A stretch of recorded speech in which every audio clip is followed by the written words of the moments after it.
Slide, a science fiction serial in 7 parts by Victor Pemberton, with Maurice Denham and Roger Delgado. The Slide, Episode 1, Moments of Silence.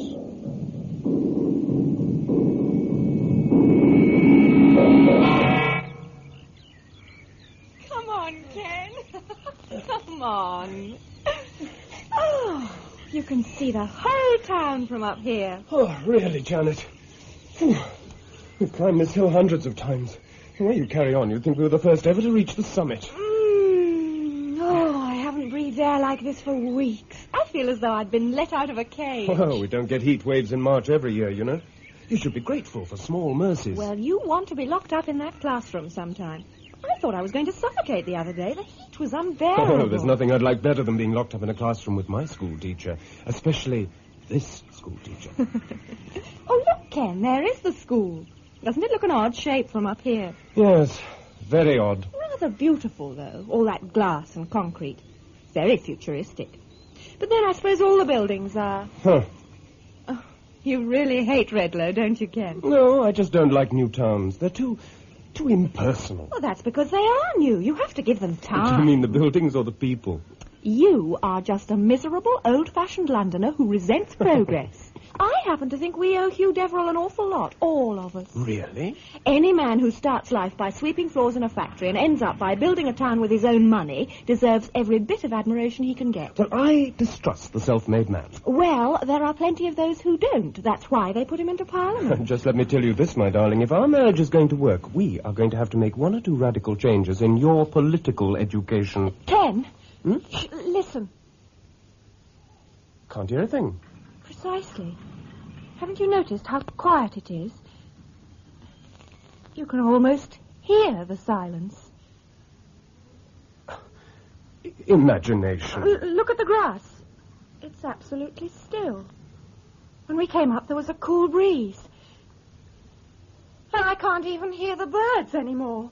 Not one single bird. Well, at least you can see the English Channel. It's as clear as a bell. Ken, let's go. I hate this place. Hate it? But it's one of your favorites. Oh, it's the weather. I don't like it being like this.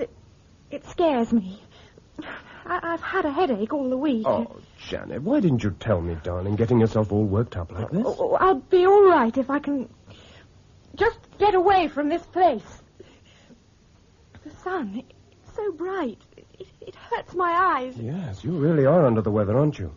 Well, I tell you this. If you're not out of it by tonight, you're not going to any meeting at the town hall. Oh. Especially with the reception Hugh Deverill's going to get.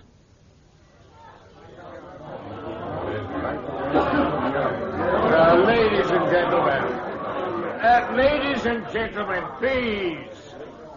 You tell me I took the farmer's land away from him. Yes, that's true. But what did I give the farmer in return? Yes, I gave him a home. A place he could be proud to live in with his wife and children for the rest of his days. Now, when I came to Redlow 10 years ago, it was a swamp in the middle of Kent, a haven of flies and field mice. But today, my friends, I have given you a standard of living unparalleled in the history of this nation. And Redlow New Town has become a giant in our new society. We have stepped well into the future before the future has begun. Well, do you condemn me for this? Darling, are you all right? You look ghastly. I'm all right. It's just so hot in here. Well, then, for heaven's sake, let's go. Oh, no, I'm all right.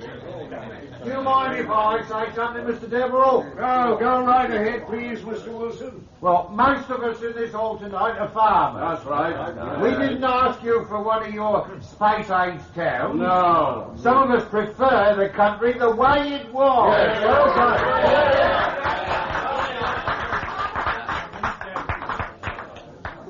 I wish they'd open the doors or something. I can hardly breathe. It's stifling. Darling, your hands, they're like ice. Come on, let's get out of here. Mr. Wilson! Mr. Wilson! Perhaps I can ask you a question, if you'll allow me to. It's a free country, Mrs. Deverill. You don't have any children of your own, do you? Oh, I don't see Neither do I and my husband. That's one of the reasons why we think more about children than most people who do have them. Someone has to plan the children's future, Mr. Wilson, even if they're not our own. Yeah, and one man can do all that, can he? He can try, Mr. Wilson. He can try. The creation of Redlow, ladies and gentlemen, is no lust for power. It is a dream of one man that came true. A dream of progress, not of stagnation.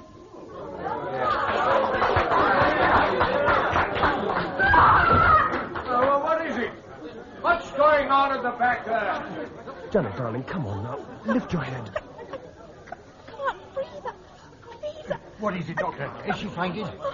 Oh, they should have opened these doors. It's like a greenhouse in here. No, take it easy, darling. Just take it I'll easy. get an ambulance. Make way, please. Please, out of the way there. What is it? What's happened? Oh, I'm sorry about this, sir. She's not feeling well. I am a doctor. I'll take her home. Well, you can use my car. I have my own, thank you, Mr. Deverill. If I can just get her out of the heat. Would you mind moving back, please, ladies and gentlemen? We must have a little more air. Listen! Quiet! Everybody stand still for a minute. What is it, Doug? Well, there's something. Can't you hear it? I can't hear nothing. Oh, no, Ken. It's too late. Too late.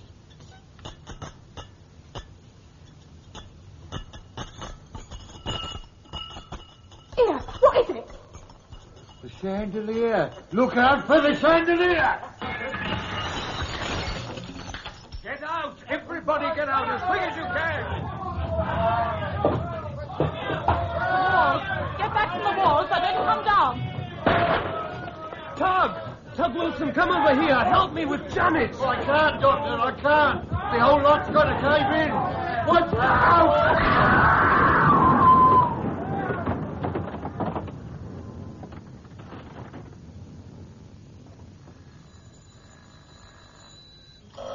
Excuse me, Inspector. It never stops. County Constabulary? Oh, yes, Doctor. You what, sir? You sure? What is it? Just a moment, please, Doctor.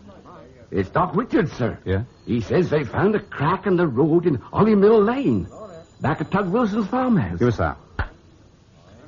Hello, Doc? Yeah, Baxter. What's all this, then? Are you sure? Oh, come off it, Doc. Haven't you heard? We don't have earthquakes in this country. A what? Right. 10 minutes, then. Earthquakes in England? It's impossible. Is it? Then why is there a crack in Holly Mill Lane? 100 yards long?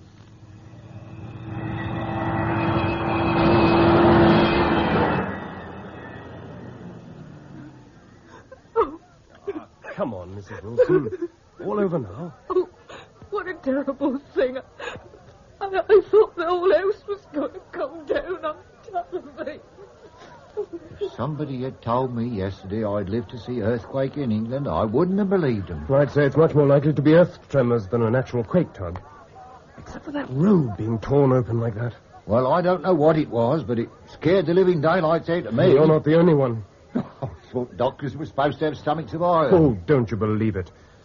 Earthquakes are the one thing in my life I can well do without. I've always had a dread of being near one. Yeah, what beat me was that girl of yours. Huh, Janet? Yeah, screaming out in the middle of the hall like that. I can't make it out. She wasn't hit by anything. She has concussion. Yeah, but how? She went down long before the place started shaking. Yes, I know. Anyway, it's up to the hospital now. There's nothing I can do till I get their report. What's that, Doctor? That tree! Doc, are you all right? Oh, yeah. Hey? Yes, I'm okay. That's it. Oh, I'm not so sure if many of these trees start coming down. Get these people out of the way. Come on now, get back, please. There's no more to You all right, Doc? Yeah, just about. Take a look at that crack, will you? Hey, I shouldn't go too near the edge of that gap. It's rather a long way down. Holly Mill Lane. What happened to all these young elms along there? Well, you tell us.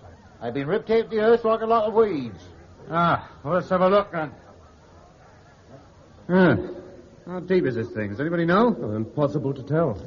But it's a good 3 feet across. Uh-huh. Soil's pretty loose. Yeah, that's the trouble. It's as dry as a bone all the way along. For quite a way down, too. Oh, is that bad? Soil's always damp, even an inch or so down. Well, they've had tremors all the way along the south coast, from Plymouth right the way up as far as Margate, without any warning either. I'm not so sure about that. Huh? What do you mean? Well, there's something Janet noticed up on that hill this morning. Yeah? The air became so thick and dull. With that silence, something was bound to happen. Silence? Well, if you lived out east, you'd know the meaning of that. There's always a moment of silence before an earthquake. Seems to be about the only warning nature's prepared to give. In some places, they hang little wind chimes outside the house. If they begin to flutter and there's no breeze, that's the time to run. Yes, but in England we It'll don't. teach us not to be so smug. Yeah. Oh, well, it's up to the scientists now. Mr. Devill's got a couple of them on the way down from London. Let them sort it out, I say. Come on, John. No, wait a minute, Inspector. Tell me, is there a stream near here? Stream? Oh, no. Not to my knowledge. Nearest is the Hollymill River, but that's on the other side of town. Why? Just I thought I heard water, that's all. Perhaps not. More likely a broken water, man. No, in fact, I'm not even sure it was water. I'll get it checked. Yes, do. We want to be prepared next time. Next time?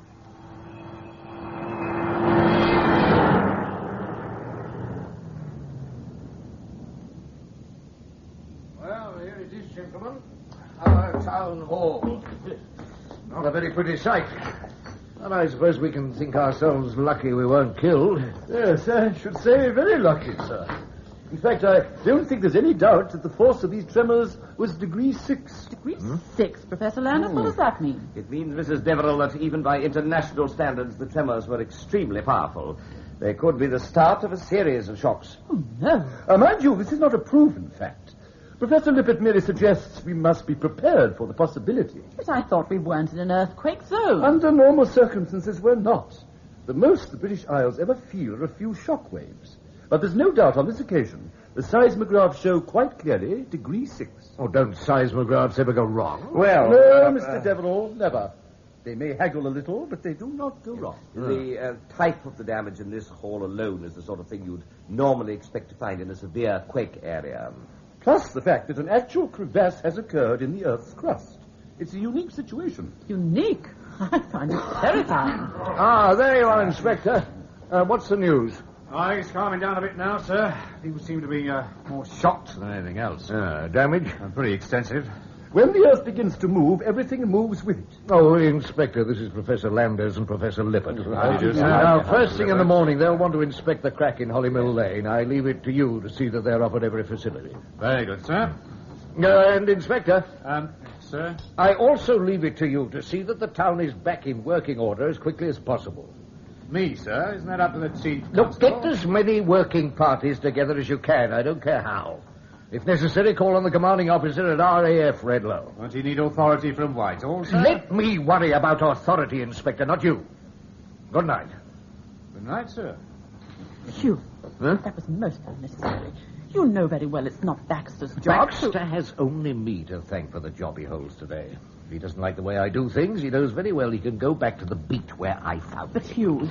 Right, gentlemen, now what next? We suggest you advise Whitehall immediately, sir. Whitehall. What on earth for, Redlow? Is my responsibility. Mr. Deverill, I think you and your colleagues should know that these tremors down here were not entirely unexpected. What? Professor, you mean you knew this was going to happen, and you didn't tell us? We knew sooner or later there was going to be a seismological disturbance somewhere in southern England. The thing we did not know was where and when. But one man did, or at least he had a rough idea. What man? A young seismologist from Chile in South America. He's done quite a lot of research in his own country. He worked with Lippert here for a time in geology at London University. Brilliant mind. What made him forecast these tremors? Well, I don't know if you remember, some years ago, people in Dover and Folkestone getting all worked up about a series of explosions they were hearing out at sea in the English Channel, usually in the middle of the night. Yes, I do remember vaguely. Didn't they think they were unexploded mines or something? That's right, but nobody could find anything, not even the Royal Navy. That's why they called on us blokes. We sent down a team, and so did the French, but still nothing. At At the time, we took very little notice. After all, the turbulence is mentioned in manuscripts dating back as far as the 12th century. I hadn't realized that. Yes, well, anyhow, this Chilean bloke decided to go and have a look for himself. He made his first dive to the seabed about 3 miles out from Dover. It took him quite a few days, but what he eventually found out there shattered me, I can tell you, and quite a few others, too. Indeed. So much so that nobody believed him. They didn't want to. Not the Royal Institute, nor even Professor Landers here. Well, then, if this man can help us, let's make it worth his while to come here right away. Only science will get Gomez here, Mr. Deverill, not money. Oh, did you say Gomez? Professor Gomez, yes. Then it's out of the question. Is there anyone else? What's wrong with Gomez? He's the only one... Joseph Gomez has a long record of dubious political activity. It'd be unwise to expose him to public scrutiny, particularly in Redlow. Oh, that's nonsense.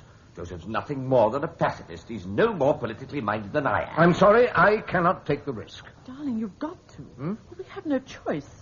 If the town's going to get another shaking like this man may at least be able to prepare us for it. Gentlemen, where is this Professor Gomez? How soon can we get hold of him? He's usually attached to the University of Santiago. No, he's over in Zurich at the moment attending a conference. We could probably get him over by the morning if he's interested enough. No, I absolutely forbid it. I will not have Gomez in this town. Very well, Mr. Deverill. But let me warn you, the whole nation is stunned by this appalling freak of nature. By tomorrow morning, there will be hardly a newspaper in the country that will not be buzzing with speculation of fear for the future. They and the people of this town have the right to know what they can expect, the chance to prepare for any eventuality. Are you going to deny them that right? Because it's up to you, Mr. Deverill. It is up to you.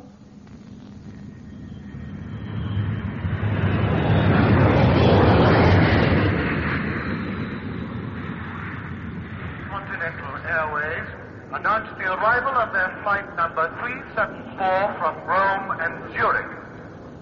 Joseph, you old devil. There you are. John, it's good to see you again. And Professor Landers. How are you, sir? Welcome back, Joseph.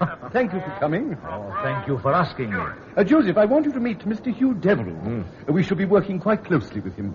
How do you do, sir? Professor Gomez, thank you for coming. I've heard a lot about you. And I've heard a lot about you, sir. I look forward to seeing your new town. I hear it is quite remarkable. Really? Well, I hope we shan't have to detain you any longer than is absolutely necessary. I'm sure you'll be most eager to return to your own work. Oh, my work is where science takes me, Mr. Deverill. There are no boundaries. Oh, good. Good. Well, follow me, please. I have a car waiting. Airways flight number 374 from Rome and Zurich. Passengers, please report to gate B. It was announced early this morning that the Royal Institute's Department of Geology had recorded last night's tremors as force 6 degrees.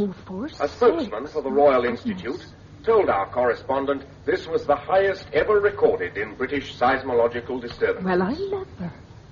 Meanwhile, in the... Todd, they've got it on telly! The bewildered residents were still mopping up after a night of havoc and chaos. You're missing it! It was announced this evening that Mr. Hugh Deverill MP, chairman of the Deverill Foundation, will launch an immediate appeal to the government for financial and other aid to compensate those distressed by damage and personal injury. Oh, Tug, what'd you do that for? I was watching the news. I don't want to hear no more news, especially about Deverill. They had pictures of Redlow. I saw Mrs. Luke. That must have been nice for you. We won't hear the last of that. I reckon we'll get compensation, you know. Everybody seems to think so. Well, I'm not paying for all these broken windows, that's for sure. And what's up with him tonight? I don't know. He's been going on like that all day. Can't be hungry. I only fed him at 7:30. Shut up, will you, Mickey? Blasted nuisance. Go and see what's wrong with him, Tug. He's giving me an headache. You get my boot, that's what. No, we won't have to worry about him much longer. Eh? What you say? Well, he hasn't, has he? He has to die sooner or later. We all do. He's still only a puppy. Hmm? Mickey, I say he's still only a puppy. Yes. You all right, love? Hmm? Oh, yes, of course. Go out and see to him, Tug. Well, Give us that torch. Here. I'll see to him, all right.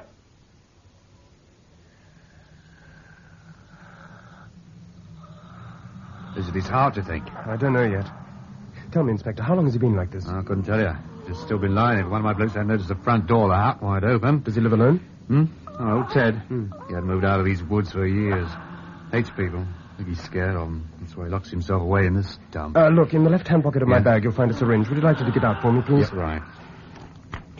Yeah, he must be 80 if he's a day. Sad when they end up like this, eh? Makes you dread old age, doesn't it? Is this the one? Yes. Right.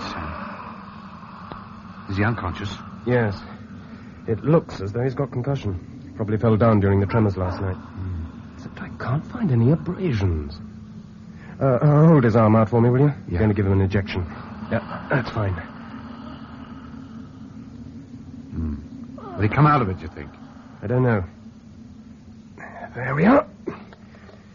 Now, if we can get him into my car, I'll run him straight up to Redlow Hospital. Right. I'll take the weight of his head. If you can just lift him up a little. That's it. Hey, Doc. Look, wait a minute. He's opening his eyes. Ted? Ted, can you hear me? He can't do. Look at his eyes. He's staring at me. What's he trying to say? What's it, Ted?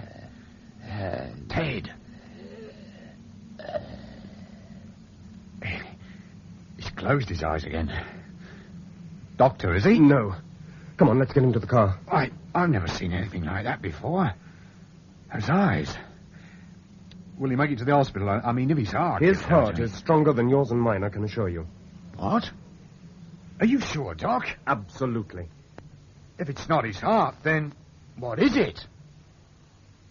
The surface of the earth, you see, Mr. Deverill, is like the thin crust on the top of a pie. Yeah? When the pressure beneath is too great, the crust will break open.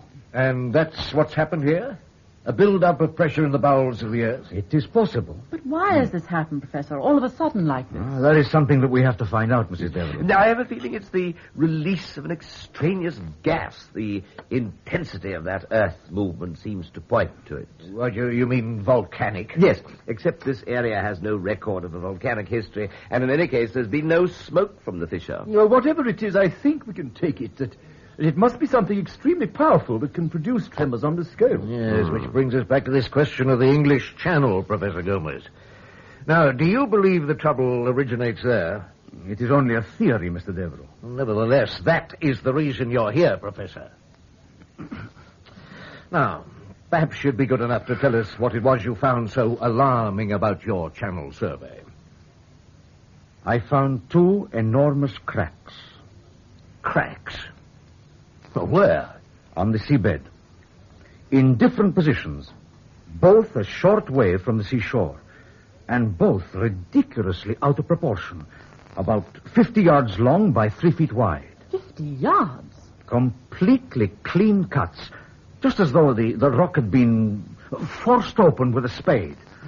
But the most extraordinary part of it was that there was no sign of any marine life.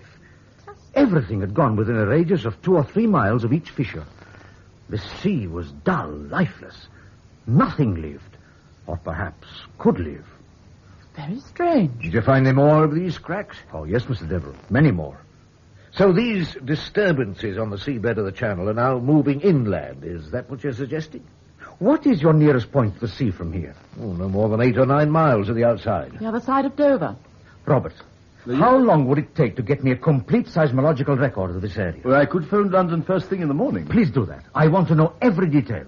As far as I know, the only thing they've ever had down here are a few shock waves. 3 or 4 years ago. John. Yeah? As soon as it's light in the morning, we will take a look at that fracture in the surface of that road. Look, we shall need to take some samples. Is there somewhere we can use as a laboratory? Oh, yes, we have a brand new school. Their laboratory is extremely well equipped. I'll speak to the headmaster. Good. Professor Gomez, please be frank with us. Does this mean that from now on we're going to have to live for the rest of our lives fearing earthquakes? Here, in England? Oh, you mustn't allow the prospect to concern you too much, Mrs. Deverill. In my country, earthquakes are a part of our national heritage. My people have lived in their shadow all their lives, and they have died. Well, at least you know what to expect. You're prepared. When the earth begins to tremble, Mr. Deverill, you are never prepared. For those few terrifying seconds, your complete world comes to a standstill. You can do nothing but put yourself into the hands of God. When that devil beneath your feet opens up the ground like the jaws of a serpent, you stand there poised on the edge like a child, helpless. And when it's all over, the child begins to wander around, too dazed to wake up. No, Mr. Deverill, we are never prepared to meet this devil, whether it is in South America, in Japan, in Yugoslavia, or even in Hollymill Lane. How's old Ted now? Can you see, Inspector? All right, I think. At least he's still breathing. A few more minutes, we'll be at the hospital. Yeah, good job, too, I say. Gave me the shudders when he opened his eyes like that. Like somebody was already dead. Yeah, that's funny. What? Hollyman Lane. Look, there's someone moving around down there. Where? I can't see anybody. To the left. Can you see the torch? I guess. There's two of them. They must be out of their minds or something. That whole lane's out of bounds. We got to stop them going near that gap. Come on, Inspector. Mickey? Mickey! You round here? Oh, it's no use. He's gone. No, he's over there. Where? In that bush on the other side. I can't see nothing. Much too dark. He's there. I know he's there. Well, there he stays. I'm not going to try and cross over that gap. The whole lot'll cave in. Me with it. You shouldn't be afraid, Tug. It's not like you. I tell you, he's not over there. If he was, he... Oh, Mickey, you stupid-looking... Oh, dear. Here. Hold the torch, then. All right. Now, stand back. I'm going to jump. Oh, be careful. Keep out the way. Now. Over. Now, come here, will you? You trying to make me break my neck or something? Tom! Tom! Wilson! What do you think you're doing? You'll get yourself killed doing things like that. I'm all right. Quite all right. The dog broke his leash. It's not all your break if we don't get back here. Do you know how deep that thing is, Mr. Wilson? Very deep. I'm coming back. Don't be a fool, man. You can't jump that gap holding the dog. Go the long way round. Oh, no. Just keep out of the way. I'll be all right if it wasn't so dark. Inspector, run up and put on my car headlights, will you? He's going to go straight down this lot if you don't. Right. Quick as you can. I'm all right, I tell you. I don't know what you're kicking up all these... No, just stay where you are. Do as I say. Mrs. Wilson. Yes? You'll be saving us all an awful lot of trouble if you just go straight back to the house. It's extremely dangerous out here. I'm not scared. Not a bit. Why should I be scared of the night? It's the best time. I feel wide awake. Hey, keep back, will you? The soil's falling all the time. Tug? What? Give me your hand. Yeah. No, don't be a fool. It's all right. He won't fall. I won't let him. Give me your hand, Tug. No! That's right, love. Just a little further. Come on. Come. Just a... Don't jump. Don't! There. You see, I didn't let you fall, did I? Well, the next time he goes over there, he stays. You fool. Doctor, come quick, please. What's the matter, Inspector? What's happened? Oh, Ted, the old boy. He's gone from the car. What? Disappeared. The car door was wide open. I can't find him But he anywhere. was unconscious. He can't have just walked off. Well, he has. And if we don't get hold of him pretty soon... What's the matter with you now, Mickey? Shut up! All of you, listen. What? Listen.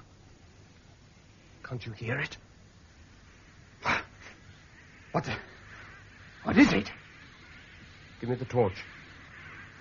Somebody, give me that torch. The road. Look at the crack in the road. It's mud. A slide of mud coming out of the crack. Just look at it. It's all right, Tug. It's all right. Look, it's coming over the top. All the way along. It's coming over the top. The mud.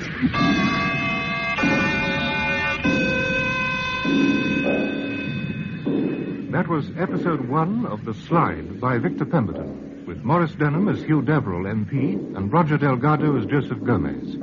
The part of Professor Landers was played by Rolf Lefevre, Dr. Ken Richards by David Spenser, Anna Deverill by Marion Mathey, and Professor Lippert by Alan McClelland. Inspector Baxter, Geoffrey Matthews, Janet Marshall, Elizabeth Proud, Tug Wilson, Stephen Jack, Police Sergeant Wilfred Babbage, Mrs. Wilson, Miriam Margolyes. Other parts were played by members of the BBC Drama Repertory Company. Special sound was by the BBC Radiophonic Workshop, and the recorded production was by John Tydeman.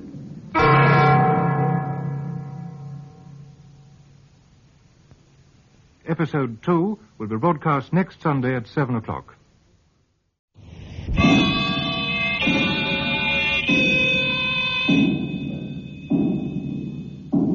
The Slide, a science fiction serial in 7 parts by Victor Pemberton, with Maurice Denham and Roger Delgado. The Slide, Episode 2, Down Came a Blackbird.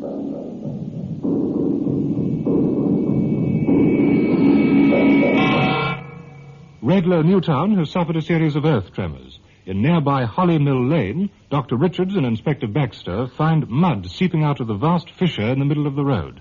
They immediately telephone the news to MP Hugh Deverill.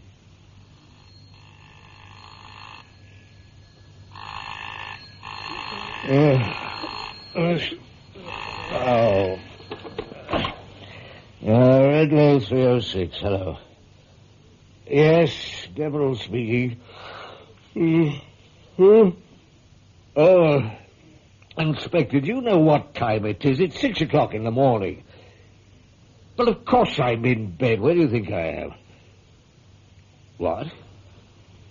What has? What is it, darling? Well, are you sure? Well, is there any danger of it? Oh, there is. What is it, Hugh? Well, I suppose we'd better get somebody down there. Darling, tell me. Anna, will you please wait? Yes, Look, Inspector, have you notified Professor Gomez and the others? Well, then please do so right away. I'll try and get down as quickly as possible. Right. Yes. Oh, damn. What's the matter, Hugh? Oh, we got some trouble at Holly Mill Lane. Mud overflowing from the crack in the road. Mud? Or something. I don't know. Oh, 6 o'clock in the morning. Where's it coming from? Hasn't been raining, has it? No, I don't think so. Have you seen my pullover, the green one? Middle drawer. Yes. How serious is it, then? It's been gushing out all night, apparently. But all the way along? Oh, Baxter exaggerates. That fissure's about 100 yards long. It'll take them days to get the mess cleared up. Well, the slide's going to reach the Wilson farmhouse. It backs onto the lane. Slide? Yeah, down the hill. Hill? The mud has been sliding down the hill from the fissure. There isn't a hill. Huh? Oh, don't be stupid, please. I tell you, there isn't a hill. Holly Mill Lane's as flat as a pancake. I've been along there dozens of times. Well, then you couldn't have noticed. You'll see. Oh, Hugh. Don't go. Look, I have to go. Very well, then go. Oh, darling, I have to go. You know that. You don't think I like going out in the middle of the night, do you? Leaving you here like this? I don't know. Well, I'll show you then.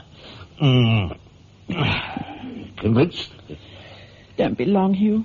I hate being on my own. Oh, just half an hour, dear. Hugh? Yeah? I don't care what you say. Holly Mill Lane isn't on a hill. It's as flat as a pancake. Yes, of course it is, my dear. Of course it is. Oh, it's no good. It's just like chipping away at stone. It's a hell of a job even to get a few pieces. I simply can't believe this was mud. Inspector, last night you told us that this was a slide. Well, last night it was, sir. Right up till dawn, just before you came. I went into Mr. Wilson's to phone you. When I came back, this is how it was. But it couldn't possibly have dried up in so short a time. Look at it now. It's a solid mess. All I'm telling you, sir, is that when we came up here last night, we got the shock of our lives.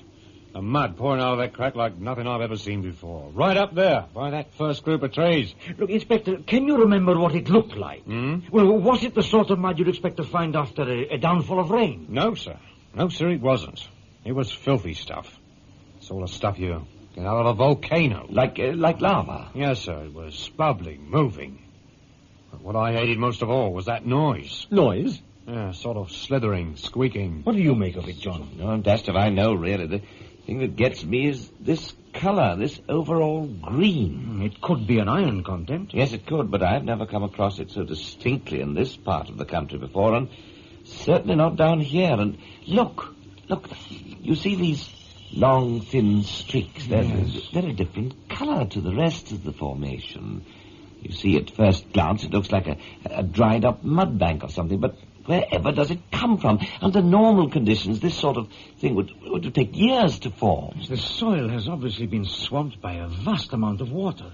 Maybe an underground stream. Well, if it has, it's happened beneath the surface of the earth. It's as dry as a bone up here. But how can mud harden into stone almost instantaneously? Robert, you remember the year I did my channel survey? Yes, indeed. Can you remember any seismograph readings for the British Isles about that time? Well, I know there was something on the French side, but nothing very much. If you want, I could get London to send me down some photostats. Could you do that, please? Of course. Good morning, gentlemen. Good morning, sir. Good morning, Mr. Deverill. Good morning. Oh, well. How the devil are we going to get rid of all this stuff? I've been in touch with RAF Redlow, sir. The station commandant says he's quite willing to let us have a few men if we get hold of some equipment. Well, what do you need? Electric drills. Got to try and break up the stuff. Anyway, I'm all in favour of getting it sealed off before people start drifting around. Very well, do what you can. Yes, sir. Well, Professor Gomez, what do you make of all this? At the present moment, nothing. Huh? But have you ever seen anything like this? Well, where does the mud come from? Mr. Deverill, this is the epicenter of the tremors felt in this area. One cannot expect a fracture of the Earth's crust to go unnoticed. Geological disturbance of some description was inevitable. Look, I'm quite aware of that, Professor. I merely asked if you knew what was causing it. We have a feeling there's an underground river or stream. At this stage, it's very difficult to tell. With your permission, we should like to start a series of investigations. Well, go right ahead. The sooner the better. But we would prefer these investigations to be carried out with the maximum secrecy. Yes, we don't want to start a panic. No. But isn't the real danger over now? The mud has dried up. Once we've sealed the fissure, we shall just... Mr. Deverill, we have no guarantee that such a thing will not happen again. What do you mean? The mud might start again? Unfortunately, nature's ways are unpredictable until proved otherwise. She's like a naughty child. We don't know how to treat her until we know what is wrong. As it is flat, isn't it? I beg your pardon? Well, this lane, Anna was right. It's not on a hill, nor even an incline. No, I suppose it's not. I hadn't really thought about it. Why? Well, I can understand the mud sliding along the flat surface here, but how was it capable of sliding up the bank of the lane? That's all, gentlemen. Good shot, Tug. Good shot. Go on, Mickey. Go on, boy. Fetch him. Number of years I've been shooting rabbits on this land, and still I can't seem to get rid of them. Not even with myxomatosis. It's so quiet, isn't it? Huh? What is, Doctor? Everything. The whole atmosphere. It's unnatural. You know, it's the most terrifying thing I've ever seen in my life. What is? Why, Holly Mill Lane. The way the earth can just be ripped apart in a matter of seconds. It cuts through that road like a tin opener. And that mud pouring out of it like nothing a man's ever seen before. Ah, here comes Mickey. Here, boy. Here. Come on, Mickey. What's he got in his mouth? That's not a rabbit. Give it here, boy. Drop. Oh, no, you dopey. Wait, it's a bird. A blackbird. Quite a big one. Has he killed it? No, don't think so. There aren't any marks on it. And it couldn't have been your bullet. That's funny. I didn't think it was the dog. He don't usually go after wildfowl. He's much too docile. Oh, wait a minute, Tug. Do you remember a little while ago, soon after we left your place, didn't I tell you I thought I saw something drop from the sky? Yeah, that's right. I didn't hear a bullet shot, did you? No. Anyway, who wants to kill a blackbird? Yes. Who?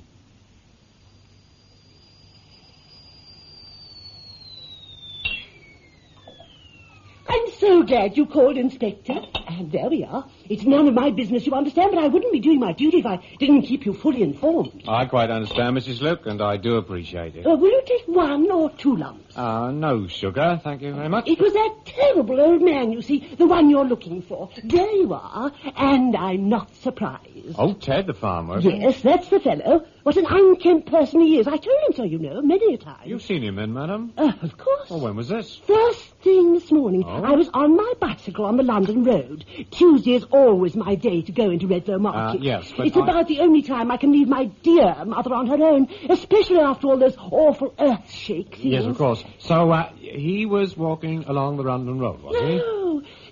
no. I was on the London road. He was in Hollymill Lane. Hollymill Lane? Are you sure? Absolutely sure. As I looked down, there he was, straggling along like the nasty old drunk he is. He always was a one for the bottle, you know. Anyway, I was terrified he was going to walk right into that dreadful crater thing. It was straight ahead of him. He'd have fallen in. Well, what did you do?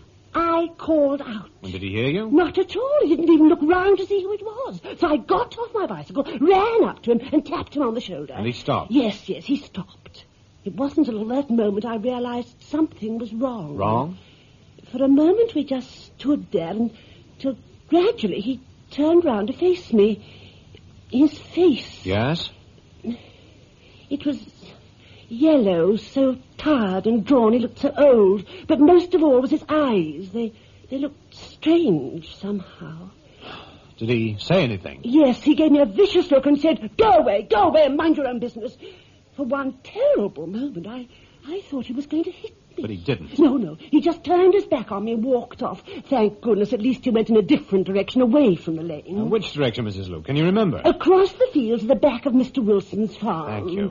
Inspector, what is wrong with that old man? He couldn't have been drunk all this time, could he? Is he ill or something? I don't know, Mrs. Luke, but thank you very much for your information. You've been most helpful. As soon as we know any more, we'll keep you advised. Oh, no, Inspector, don't go. There's something more. Yes? What is it? It was horrible. I noticed it as he was walking away. A poor little thing, so cruel, so very cruel.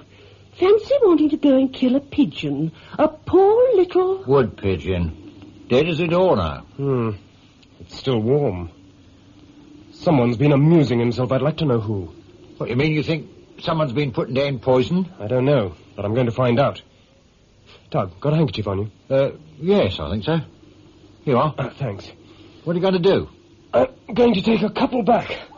I want to know what's been going on. Oh. Hey, Tug, keep still. Stay where you are. Hey, what's it? Get over here. Someone's coming. Quick. It'll be interesting to see what... Hey, get down. Here they come. Doc, do you see who it is? Look, can you see? Keep down. Hey, but can you see who it is? That's Mary. That's my wife, Mary. You know, I'm very surprised. I had no idea the British were capable of such radical planning. Oh, yes, they're pretty with it down here, all right. I'd give my right arm to send my kids to a school like this. In fact, I could do with a laboratory like this for myself. Oh, think yourself lucky, my friend. You should come to Santiago sometime. You've never really forgiven us, have you, Joseph? Forgiven you for what? Well, we gave you a pretty lousy deal. Oh, don't think I don't know. I'm not trying to say that I was the blue-eyed boy who believed everything you said about that Channel survey, but... Now, my dear John, I am a South American. We Latins were noted for our excitable nature. Oh. No, I don't blame anyone for not believing me. What I knew, particularly at that time, it must have taken some believing, I know that. What do you believe, Joseph? I believe we are reaching a significant era in the history of the Earth's surface. What it is, as yet, I don't know. But maybe if we have a look at that mud sample of yours, we'll find out, eh? Joseph! Joseph! Oh, my dear fellow, we've got to work fast. Yes, somebody had better do something before the whole country shakes to pieces. Well, why? What is wrong? Well, the same thing's happened. I've just been on the phone to London.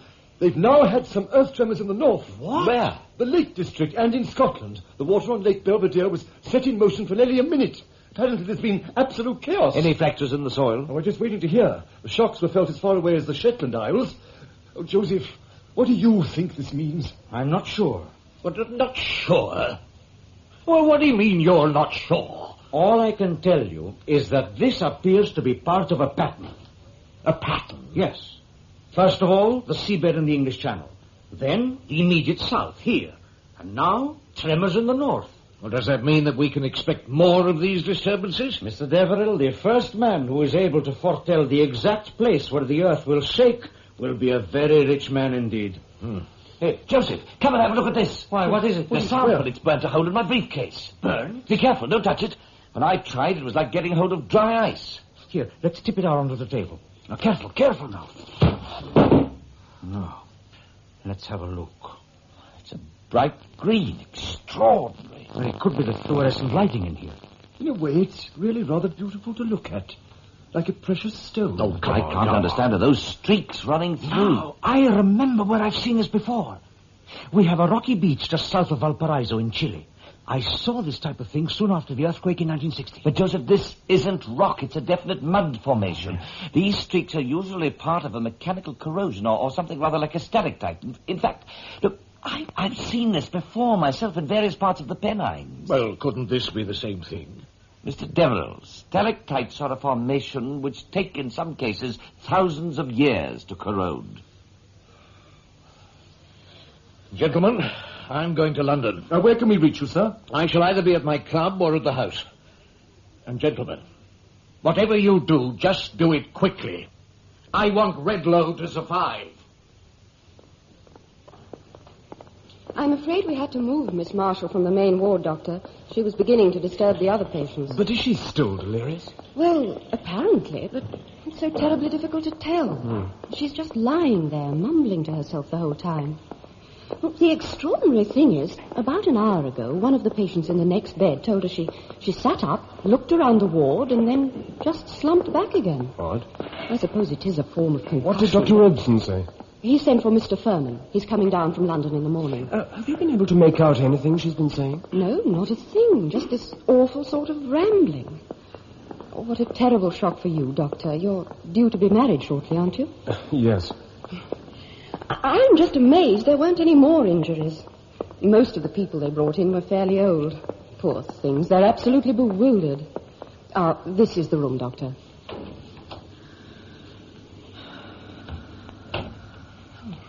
Thank goodness she seems to be fairly quiet. Janet. Janet, darling, can you hear me? It's me, Ken. I don't think she can hear you. What's her temperature? Quite normal. Blood's just a fraction low, but I don't think it's anything to... Doctor, look, she's opening her eyes. Janet, can you hear me, darling? She's wide awake. She must be. Life, it's life. She's closed her eyes again. She must be having a nightmare. Life? I wonder what she meant. Sister, I shall be at Mr. Wilson's farmhouse tonight. If there's any change in her condition at all, I want you to telephone me immediately. Yes, Doctor. I don't care when it is, but I want to know.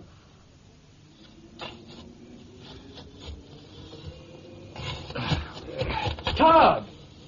Todd! What are you digging this time of night?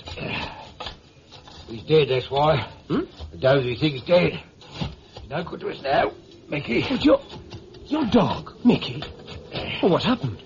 I don't know and I don't care. All I know is he's dead, and the sooner I get rid of him, the better. And now look, Tug, this can't go on. What with those birds and the rabbit and the...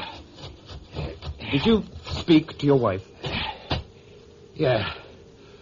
I spoke to her. What was she doing out there in those woods? She was looking. Looking? Looking for what? Just looking. Now, don't be damn stupid, man. She was up to something. You know she was. And you listen to me, Dr. Richards. Don't start going around flinging accusations at folks. Oh, Chug, listen to me. If somebody's been using poison to kill off animals, I want to know about it. I want to know why and for what reason. She didn't put down no poison. Not my Mary. How do you know that? Because if she did, she must have been kept pretty busy. Look, you just take a walk over that fell, Doctor. It's like a graveyard. Dead birds, dead squirrels, dead rabbits, dead field mice. What? Yep, and this is where I found the dog. Just lying there in a heap. Oh, well, maybe he's better off. This is a pretty rotten world we have to live in. Excuse me. Excuse me. Yes? I'm sorry to trouble you. I'm looking for Dr. Richards. I'm Dr. Richards. Oh, Doctor, I'm sorry to trouble you, sir. They told me I could find you here. A few of us have been exploring the caves. We're camped just up the road at Holly Crag. We could do with your help, Doctor. There's been an accident. Accident? Or at least we think there has. A couple of our blokes went down this morning. It was only supposed to have been a routine job, but I'm afraid they've met with some sort of trouble. Oh? One of them took a tumble, but we're not quite certain how bad. The other bloke said he's in too much pain to move him, so we thought we'd better get hold of you. How do you know about this? Well, we were in radio contact up until a while ago, but the transistors flaked out on us. Oh, we don't know what's going on down there. Right, I'll get my things. Oh, that's very good of you, Doctor. And I'll come with you. Nobody knows them caves better than what I do. Yes? Can I come in? Mrs. Deverill. I saw the light as I was passing. I thought it was you. Well, aren't you having any sleep tonight? No, I have to work. We're waiting for some equipment to arrive from London. Very odd in there. That small piece of stone in a huge glass tank. It's the school aquarium. We had to borrow it. What does it all mean, mud turning to stone like that? Who knows, Mrs. Deverill? All we can do is to try and find out. He's pushing you very hard, isn't he? My husband. Your husband is a strong-willed man, Mrs. Deverill. Do you hate him? Oh, hate is for non-thinkers. I don't hate anybody. But at the same time, it doesn't mean that I have to respect them. You mustn't blame him, you know. He had to fight his own principles to bring you here. It wasn't exactly an easy decision for me to come here. Yes, I know. He was wrong about you, Joseph. But then he's often wrong about people. I suppose that's why he doesn't love me. Oh, don't be embarrassed. Everybody knows. He's a lot older than me. We knew it wasn't going to be easy. Unfortunately, I'm just beginning to realize. Mrs. Deverill, Marriage is such an overestimated institution, don't you think? It cuts you down to size. Like those Newtown citizens out there. Look, Mrs. Deverill... You know, you're very young to be a professor. I always thought professors had white hair and long beards. At least most of the ones I've met have.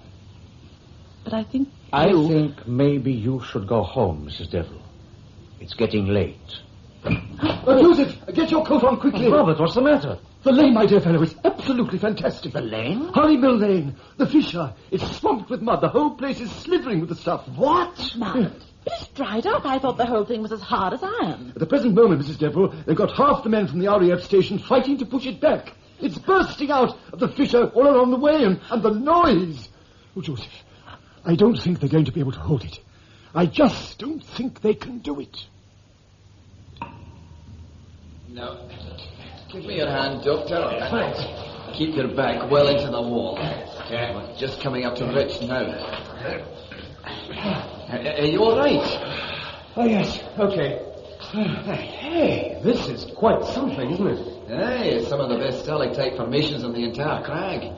It's possible they were started in the Neolithic period. Neolithic? Do you mean you think there was a dwelling or something down here? If you'd like to have a look over here, Doctor. Mr. Wilson, could you turn your lamp this way, please? Oh. Thanks. You see here, these carvings. Good Lord, yes. The three figures. This shape here is a man and a woman here, and just behind, the child. It looks as though they're turning their backs on something. Aye, whatever it is, they're scared out of their wits. They've got a photo reprove it in the Dover Museum.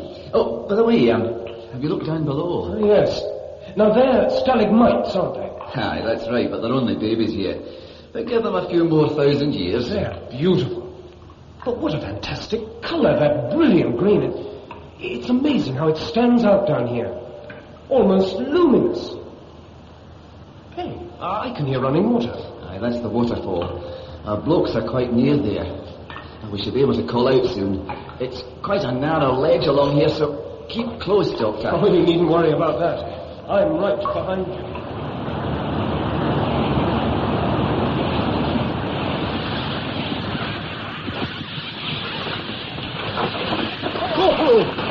Can't you block it over at the other end? It's impossible, sir. As fast as we shovel the mud, another lot slides right back again. You've got to be so careful, sir. If you get any on your hands, it burns like mad. It keeps sticking to the shovel. How far has it reached up there, can you tell? I should say about 5 or 6 feet, sir. The squadron leader's sent back for some more help. He's going to try and get over a couple of bulldozers. Oh, excellent. Oh, thank you very much, Corporal. Just do your best. Very good, sir. Come on, you bloods, get a move on there. Robert, we're going to need some barriers here. Do you think you can get someone to do something about it? Johnny will have to do something about it. If this mud spreads any further, it will reach the farmhouse. Joseph, I've never seen anything like this before in my whole life. For heaven's sake, what is it? We have to face the fact there is something forcing the mud out from the root of the fissure. As soon as we've been able to find what... Yes, but this terrible noise... Yes, I know. But we can't do anything until we've analysed the mud samples. Joseph, there must be an acid content of some sort. The soil and the grass are being scorched right the way through. John, how deep is the mud? Can you tell? No more than 9 or 10 inches at its deepest point. Look, do you think we could separate it? How do you mean? Well, divide it into sections. Then we could clear each one at a time. Well, if that's the point, those bulldozers should be here soon. As you clear each section, cover the fissure with boards and then put on it some heavy weight. No, that's no good. The boards would burn through. We've already tried. But then you have to use metal. Metal? Metal or stone or anything you can lay your hands on. The main thing is to seal up that fissure as quickly as we can. Joseph, what happens if it rains? Will this make things worse? It's very thundery. Rains? It feels as though it might. Rain? Yes, maybe it will rain.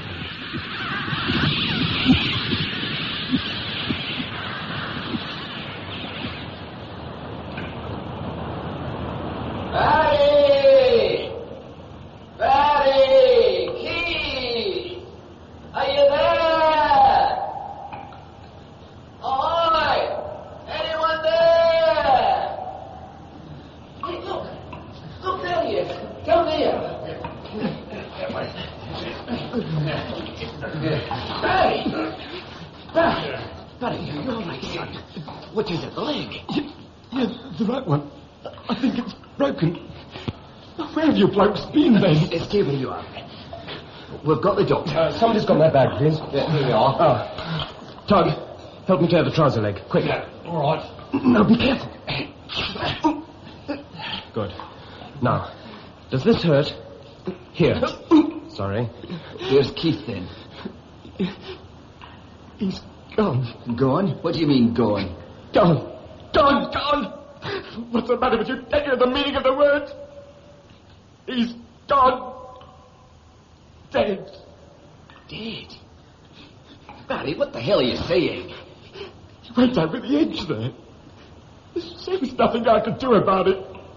If you'd got here earlier, it wouldn't have happened. How did it happen? But Keith looked round for a place for me to rest up a bit. Oh, be careful, Doc. Oh, sorry. We got as far as the waterfall, so we pitched down. We hadn't been here more than 10 minutes when we heard someone coming. Down the ridge there. I thought it was you. Who was he? A bloke. An old bloke. How old? At least 80, if not more. Okay. It couldn't possibly be. He'd never have got down here on his own, not a man of his age. Did he say anything? That's just it. Keith tried to speak to him, but he wouldn't say a word. Just kept right on walking. Walking until he reached the edge. Edge? And then he stopped. I remember his eyes. A bright blue. That's Kid, all right. They just fixed you with a stare. It gave me the creeps. And then? Then he started to sway about. Well, Keith rushed over and tried to grab him. But then suddenly, for no reason at all, the old boy started lashing out at him. Like a maniac he was. It turned into a fight. Keith did his best to... I shouted, but I was stuck here. I couldn't move an inch. Then they both fell together. But the old boy, he had every intention of jumping. He wanted to, that I'll swear. Barry, now what edge was this? Do you mean by the water? Water? Take your lamp and go and look for yourself. No, not that way. Over there. No, don't go too far. Now, stand with your back to the wall. Now, look down. I can't see anything. It all looks completely... Oh, my. Doctor, you better come over here. Come and take a look at this.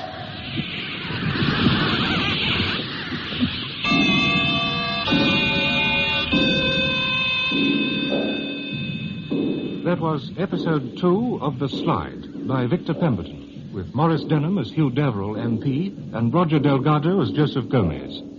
The part of Professor Landers was played by Rolf Lefevre, Dr. Ken Richards by David Spenser, Anna Deverill by Marion Mathey, and Professor Lippert by Alan McClelland. Inspector Baxter, Geoffrey Matthews, Tug Wilson, Stephen Jack, Mrs. Luke, Noel Hood, Nursing Sister, Eva Haddon, Janet Marshall, Elizabeth Proud, Sorensen, Fraser Carr, RAF Corporal, Anthony Hall, Barry, Glyn Dearman. Other parts were played by members of the BBC Drama Repertory Company. The special sound was by the BBC Radiophonic Workshop And the recorded production was by John Tydeman.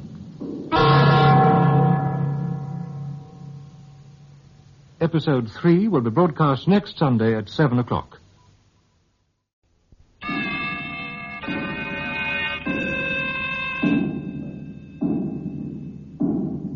The Slide, a science fiction serial in 7 parts by Victor Pemberton, with Maurice Denham and Roger Delgado. The Slide, Episode 3, Analysis.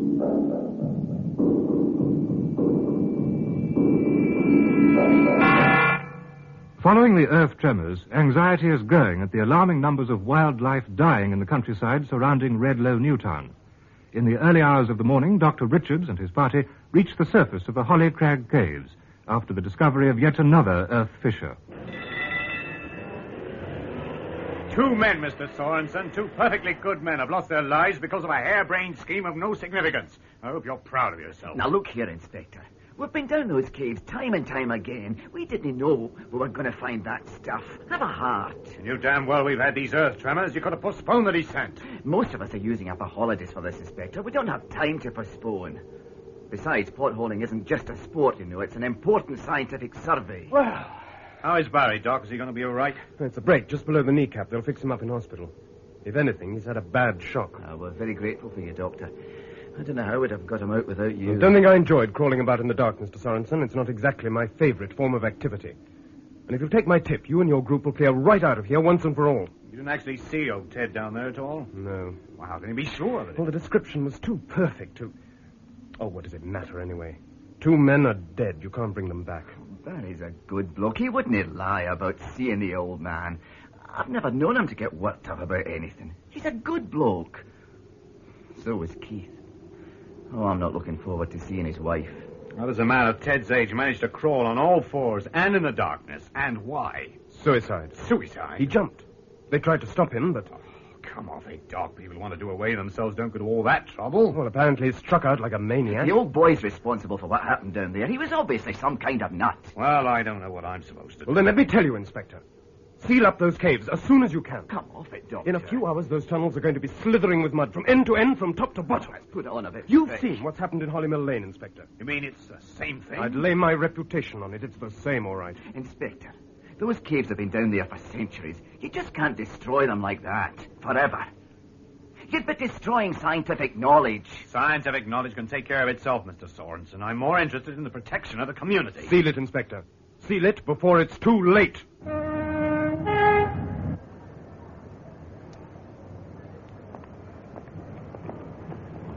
I'm sorry to have to bring you back from London so soon, Mr. Deverill. I can assure you I wouldn't have done so unless it was absolutely imperative. No, it's quite all right, Professor. It's good of you to meet me here. Oh, not at all. I got your message at the club last night. I knew it must be urgent. Well, what's happened? There's been a fresh overflow of mud in Hollymill Lane. What? Another one? In all my experience, Mr. Deverill, I can't remember anything like it. We've been up half the night trying to get the wretched stuff back in the fissure. As fast as we've cleared one lot, there's another to replace it. I thought they'd sealed it all up with boards or something. Oh, impossible. The whole lot's burst under the pressure. The Wilson's farmhouse is going to be in real trouble unless we can do something rather quickly. Well, provided we can prevent any more damage before it dries up. Mr. Deverill, when I left Hollymill Lane just under an hour ago, the overflows had stopped. But the mud was dry as before, like solid concrete slabs. Yeah. You have all the help you need? Only thanks to those boys from the RAF station. They've worked miracles. Well, do the best you can. Just before I came to meet you here, I received word that 2 new fissures have been discovered. What? In the walls of the Holly Crag Caves, just outside Redlow. Caves? Also, the Americans reported this morning a series of earth tremors on the shores of Lake Michigan, Chicago. I respect your integrity, Mr. Deverill, but your own personal feelings have no place in this emergency. Now, look here, Landers. I don't care what sort of mud it is. What I want to know is where is it coming from and how do we stop it? And I think you should be interested in our work at the laboratory, Mr. Deverill. During the night, the specimen of mud taken by Professor Lippett has grown to more than 3 times its original size. All right, Mrs. Deverill. Leave the tap running, will you, please? Yes, Joseph. Still not sure we shouldn't have tried HC1 or even H2SO4. It might have been a shortcut. Before we resort to the acids, John, let's see what water can do. I can't get over it, to think that just a few hours ago that same sample was big enough to fit inside my briefcase, and now look at the size of it. What I'm more concerned with is how it manages to change its substance from one period to the next. When I came in here last night, it was wet and clammy, but it was nowhere near filling the base of the tank. And it's obvious it only swells in its liquid state. I've never found a geological formation do that before. Is that enough water? That's fine. Turn it off, will you, please? Right. Right you are. Well, is anything happening? We have to give it time to penetrate. It needs a full immersion. I think it looks positively repulsive. Like a great octopus just waiting to stretch out. I wish it were an octopus. At least we'd know how to treat it. Mrs. Deverill, I really think you should go home now. We are very grateful for your help. Oh, I'm not tired. Oh, but your husband should be back by now. It's quite all right, Professor. I'm sure he knows how to make his own cup of tea. Joseph. I think something's happening. Let me see. Look, there are some small particles floating off. Can you see? Like very fine pieces of shell. You may find they are shavings of small pebbles picked up during the overflow. At least it is a good sign that the water has managed to separate them. We must give it a little longer. Come in. Oh, sorry to trouble you. Dr. Richards. Oh, come in, Doctor. Thank you. I didn't want to disturb you, gentlemen. Mrs. Deverill, I know you're up to your eyes in it. Is anything wrong, Doctor? I need some advice. Something's going on in the town, and, well, frankly, I can't make head nor tail of it. I thought you might be able to help. Well, go on, please. Well, it's something I noticed yesterday morning, soon after the tremors, all that business in Hollymill Lane. Mr. Wilson and I... Mr. Wilson? He owns the farmhouse. Oh, yes. We were taking a shortcut across one of his fields just at the back of the lane. He did a bit of shooting, and we thought we'd bagged a rabbit. Yes? But we hadn't. It was a bird. A blackbird. You mean you'd shot it by mistake? No. We found it lying in the grass at the foot of a hefty-looking oak tree. No bullet hole. Then we found a lot more. More? You mean birds? Everything. Birds and mice, squirrels, rabbits, wood pigeons, the lot. It was like a graveyard for dead animals. Anyway, I took a couple of them back to my surgery for dissection. They weren't marked or even bruised, and there were no traces of poison. Then what? Well, I'd say both of them had died from some form of asphyxia. And there were also very distinct blood clots flooding the brain cells, a hemorrhage, in fact. Doctor, you are connecting these deaths with the mud overflows, eh? Is that correct? I came, Professor, because wildlife is dying off all over the town, and it's my job to try and find out why. No, you're quite right, Doctor. I think there is a connection. Joseph, what way? It's not the first time I've encountered this situation. There's a small village to the north of Concepcion in my country. Wildlife died there quite considerably after the 1960 earthquake. Did anyone ever discover why? No. Well, it's possible the fracture in the Earth's crust released some compressed gas, maybe even nitrogen. Yes, but in Hollymill Lane it would have affected everybody, especially those working along the fissure. You found no traces of poison in your dissection? None whatever. What about insecticide? This is a country district. They use it all the time. Now I'm convinced that whatever the destructive force is, we shall find what we are looking for in the mud overflows. Joseph! Yes? Look at the tank! The water! It's turned green. All the water in the tank. It's turned green. What are you doing in here? Get back into bed immediately. No, don't touch me. Don't. Look, it's a mess in here. Water jugs all over the floor. What have you been doing? Why can't you leave me alone? I didn't want to come here in the first place. Leave me alone. And why are these blinds drawn? I thought I gave orders to... I drew them. Then you shouldn't. It's a lovely day outside, and there's no reason. Too bright. The sun was hurting my eyes. All you had to do is ring for Nurse, Miss Marshall. You've only made things twice as difficult. Nurse! No. It's about time you had some sleep, young lady. You can't expect your condition to improve whilst you're lying here in the dark day and night with your eyes wide open. Oh, you're not going to touch me with that needle again, are you? Oh, please, sister, please, please. Now please, then. please. Oh, nurse, will you get me a syringe, please? You know how many cc's? Yes. Now, look here, my dear. You're not going to help yourself by doing that, are you? You're getting yourself all worked up over nothing. Now, why don't you lie back and relax, A little sleep won't do you any harm. I don't want to sleep. Well, that's silly. I only wish I had the chance. It isn't life when you're not conscious. Your body must have a chance to unwind, my dear. You can't expect it to do that whilst you're wide awake. There. You won't open the blinds, will you? Of course not. Not if you don't want me to. Here's the syringe, sister. Oh, thank you, nurse. No, please don't. I hate having that needle near me. Miss Marshall, now we're not going to be foolish about this, are we? Keep still, please. Nurse, hold her on.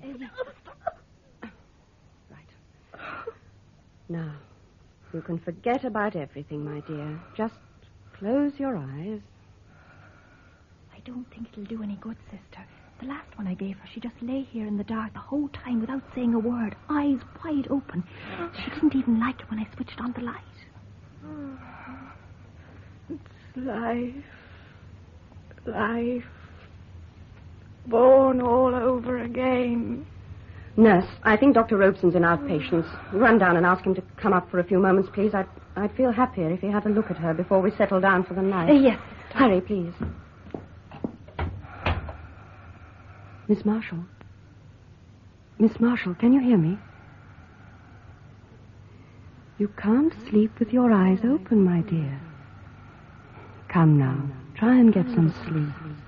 Sleep. Sleep. Sleep. Sleep. Sleep.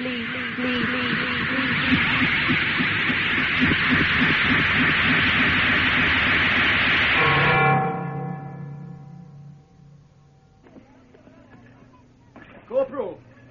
Now take a couple of men and see if you can clear that solid mud at the other end, will you? Very good, sir. It's pretty difficult stuff to handle, sir. You'd better warn your people to be careful. Yes, sir. Very good, sir. Everything's scorched. As fast as they dig it up, it is as though the whole grass and soil has been burnt. It's quite extraordinary. I must say I find it all rather invigorating. Invigorating? Yeah. Like standing on the edge of a cliff looking out to sea, wanting to know what's on the other side, to catch a glimpse of the unknown. Haven't you ever felt like that? No, Mr. Deverill, I'm glad to say I haven't. I get very impatient with things I don't know about, especially problems I can't solve. You mean you have a fear of the unknown? Not fear, apprehension. I'm always much more interested at the end, when I discover why a problem is insoluble. Tell me something, Professor. What do you think the people of this town would do if they suddenly woke up one morning and found their precious homes crumbling around them? Extraordinary thing to say. I thought Redlow was your pride and joy. No, it's not the town. Towns are much the same wherever you go. It's people. They disturb me. They always have. Even when I was a young man at university, they were the one thing I dreaded most. I suppose that's why I didn't marry for so long. This is not an easy world for us to survive in, Mr. Deverill. No, it's not the world's fault, Professor. It's people. They're so helpless, like children, unable to think, to do things for themselves. That's why I'm not so sure Redlow is such a good idea, after all. That's strange. Have you noticed something? What? The trees. Yes. And the bushes over there. They're drooping. Right the way round. Can you see? Yes. It looks as though... Do you think they are dying? Yes. Yes. Yes, I think they are. They got the whole fence on that quarter side down. I don't care what they do from now on, but I'm going to demand barricades all the way... Oh, love.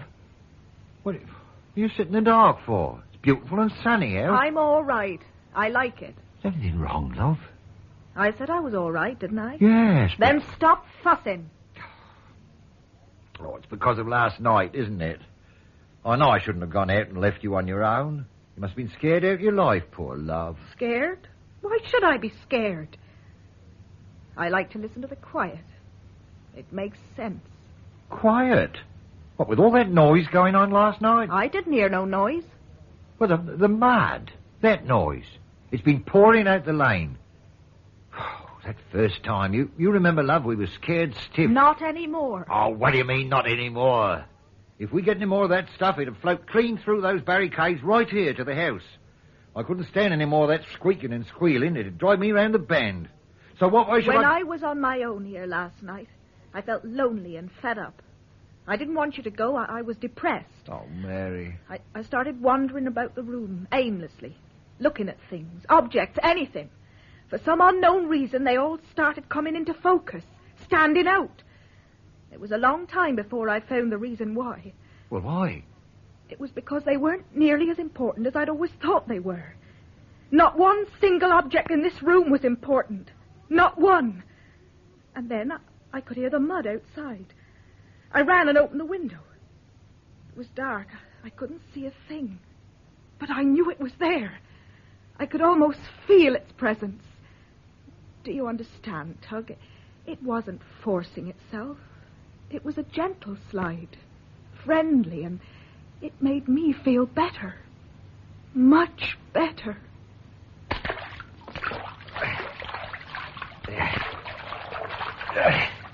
That should do it. We're going to need a new tank, Joseph. By the look of things, you'll need some new hands. They're stained with dye. I think we must be prepared to explore the possibility of MgOH2. Magnesium? Mm-hmm. Yes, I see what you mean. It's got that metallic sheen about it. Hey, wait a minute. What's this? What? Can you see on the flat side? A sort of white powder. Oh, yes. Let's get it out of the tank and have a better look, eh? Careful. There. Keep yourself clear, please, Mrs. Deverill. This stuff's got a nasty habit of burning. Yes. Joseph, there's a file on the... Yes, that's Here it. it is. Can I have it, please? Thanks.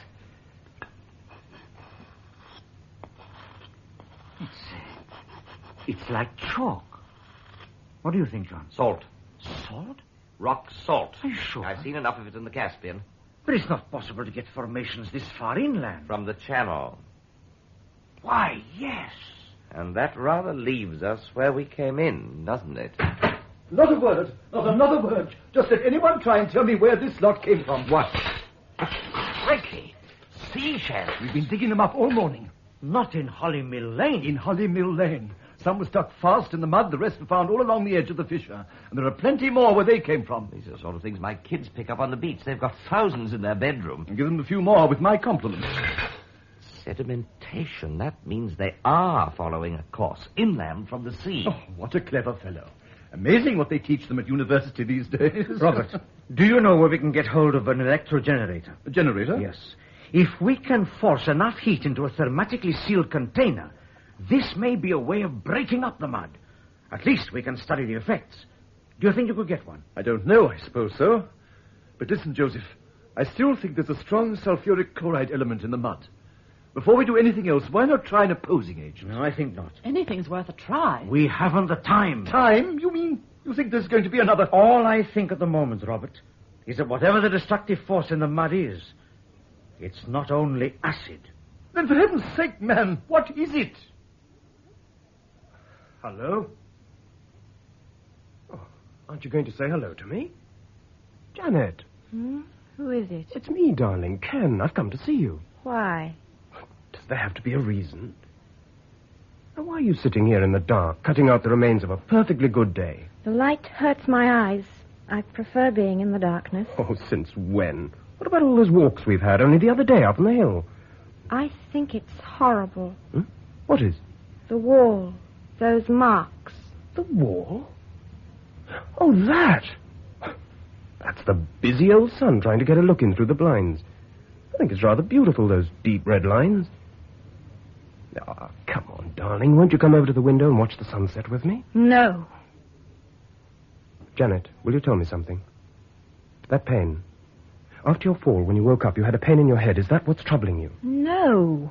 Then, darling, what is it? Nothing. I keep telling you I'm quite all right. If only... If only what? My eyes.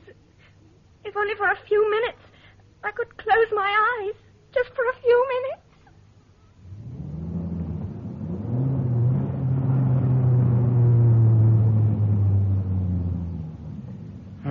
There we are, Mrs. Deverill. Thanks for the lift, Joseph. How about coming in for a drink? You won't be home for a while. No, thank you, I won't. I must go straight back to the laboratory. I'm afraid it's going to be another long night for you. Yes. Joseph, do you really think there's going to be danger? I mean, for the town. Who can tell? We have a lot of questions to answer before we know that. Would you be offended if I asked you a very personal question? I don't know. It depends. Why is it you've never married? You are very inquisitive, Mrs. Deverill. She must have hurt you very much, did she? Yes. You see? I know more about you than you could ever possibly know about yourself. She died. giving birth to our son. She was my wife. Joseph. Oh, I am sorry. I didn't realize you... But it's no good, you know. You can't let it go on haunting you for the rest of your life. If she loved you, she wouldn't have wanted it that way. It was a long time ago, Mrs. Deverill. And I suppose that means you'll never think about marriage again. Oh, maybe. Well, I'd better go in. Yes, I think so. You know, Joseph, sooner or later you're going to have to learn to forget. Not at all, Mrs. Deverill. My greatest problem is that I have forgotten. Much too soon. What is it, Tug? Shh. Keep your voice down, Doctor. My wife's upstairs. I don't want her to know you're here. What's up? Is she ill? Well, maybe she is. She's been going on about things that don't mean anything. Mm-hmm. When she talks, she looks straight through you, as though you don't even exist. I'm sure she doesn't hear a thing I say. When did this start? Well, the first time was when I tackled her about these birds we found. She said that whatever it was that had killed them, it was probably all for the best. And then again, just a little while ago, I found her sitting all alone in the kitchen, in the dark. Even though it was broad daylight outside. The dark? Yes, couldn't see a thing. When I put my arms round her, she didn't even want me to kiss her. But when I did, it was like kissing a block of ice. She was cold? Yeah, absolutely freezing, poor love. Doctor, I'm scared. Imagine it. Me, Tug Wilson, scared to face the darkness. What is it, Doc? What's wrong with me? What's going on round here? That was grossly unfair. A beastly thing to do. I beg your pardon, my dear. I've just been reading that interview you gave to an American reporter in London. Those disgusting things you said about Joseph. Joseph? I apologize, my dear. I hadn't realized I was hurting your feelings. How many more times do I have to tell you that the only reason I went to the laboratory was to see if I could help? A great sacrifice. What's the matter with you these days?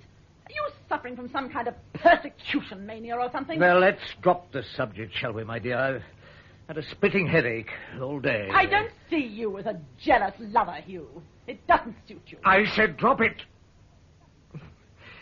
Please, dear. Oh, Hugh. Let's get away from here. Right away from all the pettiness and the small minds. No, my dear, my place is here. It's very bright in this room. Let's go somewhere where we can forget about them all.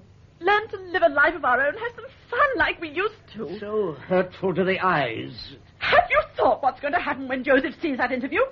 Suppose he decides to stop everything and walk out on you. He will be replaced. Why do I even bother to talk to you? Shall I tell you something, Hugh? When I first met you, you were really someone to admire, to look up to. But not anymore, Hugh. These days you only live to exist. I don't know you anymore. Would you mind if I drew the curtains, my dear? I really do find the light in here very strong. It hurts my eyes. I couldn't care less if you sit in the dark for the rest of your life. No. I'm sure you don't. My dear. Cool. Hey, cool. Yeah? Do you think there's a chance this stuff will get on the move again? Well, they wouldn't stick us on guard out there if it wasn't. Oh, it's a cheat, though. What is?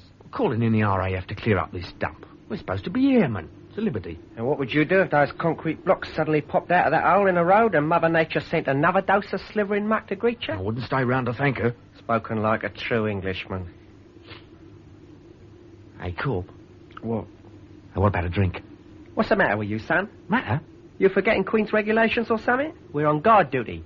I got some whiskey from the naffy. Ah, well, under the circumstances, I suppose. Hand it over me rucksack. Yeah, Is it dead certain I'm not going to get through this night unless... Shut up. What is it? Can you hear something? No. Water. Water? I could have sworn I heard running water. Oh, not again. I'm going over the other side. Have a look. See, you hang on there for... You're joking. You won't get me staying here all on me tight. I'm coming with you. Are you connected to that end, Robert? Yes, I think so. You're sure it's not going to blow up on us or anything? I feel most unsafe. I wouldn't rely on it. Anyway, if we can get it up to 100 degrees, we'll at least have some idea of the effects. Now, are you ready? Ready. Right. Is anything happening? I don't know yet. Looks awfully hot inside there. Doesn't look as though it's drying. Can you give me a reading? 85, 90, 95. That's it, 100. Shall I turn it off? No. Give it a few minutes. We can always boost it up if we have to. Right. Look, I'm going to see if John's found anything under the microscope. Can you cope for a while? That's all right, old boy. I'll shout good and loud if I need you. Well, what can you see, John? It's difficult to tell. The piece of mud I chipped off was really a bit too big for this thing. Mind you, it would be better if I could get hold of my own microscope. But can you trace the salt? Oh, it's rock salt, all right, except it's even finer. More like... Hey, what the hell's this? What? Look, there are some small particles. Yes, it is, you know. There's a movement. Movement? What are you talking about? Joseph, either I'm going stark raving mad, or this stuff's turning back into a liquid substance right in front of me. Wait a minute. Look. Take a look through the lens here. Tell me what you can see. Now, am I mad or aren't I? No, John, you're not mad. They are tissues. Joseph, don't you see what this means? For heaven's sake, man. Make sure. Make quite sure. I am sure. An organic matter and geological substance. It's incredible. Just a few minutes ago, that thing was dead solid. That means... It means that it has the ability to multiply, but only in its liquid state. Multiply? How much? Joseph, we've got to get the medics onto this. I've never seen anything like it before. It's way out of our... No. Before we say anything to anyone, let us first complete our analysis. If there are living organisms in this mud, we've got to find out where they come from and how they are formed. And most of all, somehow we've got to determine the extent to which they are able to multiply. Joseph, that one small sample we took from Holly Mill Lane multiplied itself more than 3 times overnight. At that rate of expansion, it could completely swamp this area in 48 hours. I tell you, it's out of our hands. Hello? Oh, yes, Inspector. It's what? Yes, we did. But we had no idea it could put... Oh, hell. What's the matter? All right, Inspector. Of course we will. Yes, we'll be down as soon as we can. Holly Mill Lane? Every one of the concrete blocks are out. Oh, no! Mud seeping out of every crack in the road. It's sliding further than it's ever done. They've got every available man they could muster fighting to clear it. Joseph, it's going to multiply, isn't it? The blasted mud's going to multiply. What's that? Robert! Are you... Joseph! Look at the tank! Grab hold of his arm, quickly. But the mud! Look at the mud! It's running out! It's running all over the place! Do what I say! Grab hold of his arm! Get him out of here before it's too late!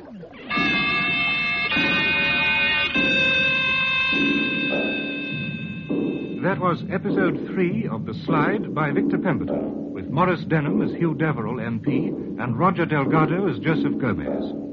The part of Professor Landers was played by Rolf Lefevre, Dr. Ken Richards by David Spenser, Anna Deverill by Marion Mathey, and Professor Lippert by Alan McClelland. Inspector Baxter, Geoffrey Matthews, Sorensen, Fraser Carr, Nursing Sister, Eva Haddon, Janet Marshall, Elizabeth Proud, RAF Corporal, Anthony Hall, Tug Wilson, Stephen Jack, Mrs. Wilson, Miriam Margolyes. Other parts were played by members of the BBC Drama Repertory Company. Special sound was by the BBC Radiophonic Workshop, and the recorded production was by John Tydeman.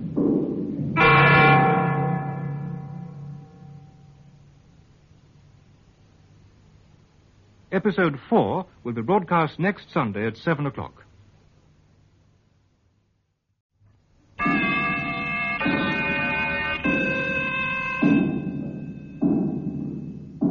The Slide, a science fiction serial in 7 parts by Victor Pemberton, with Maurice Denham and Roger Delgado. The Slide, Episode 4, Heartbeat.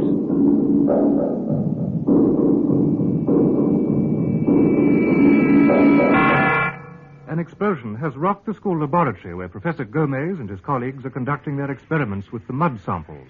But as night draws on, the impossible task of clearing the mud from Hollymill Lane continues.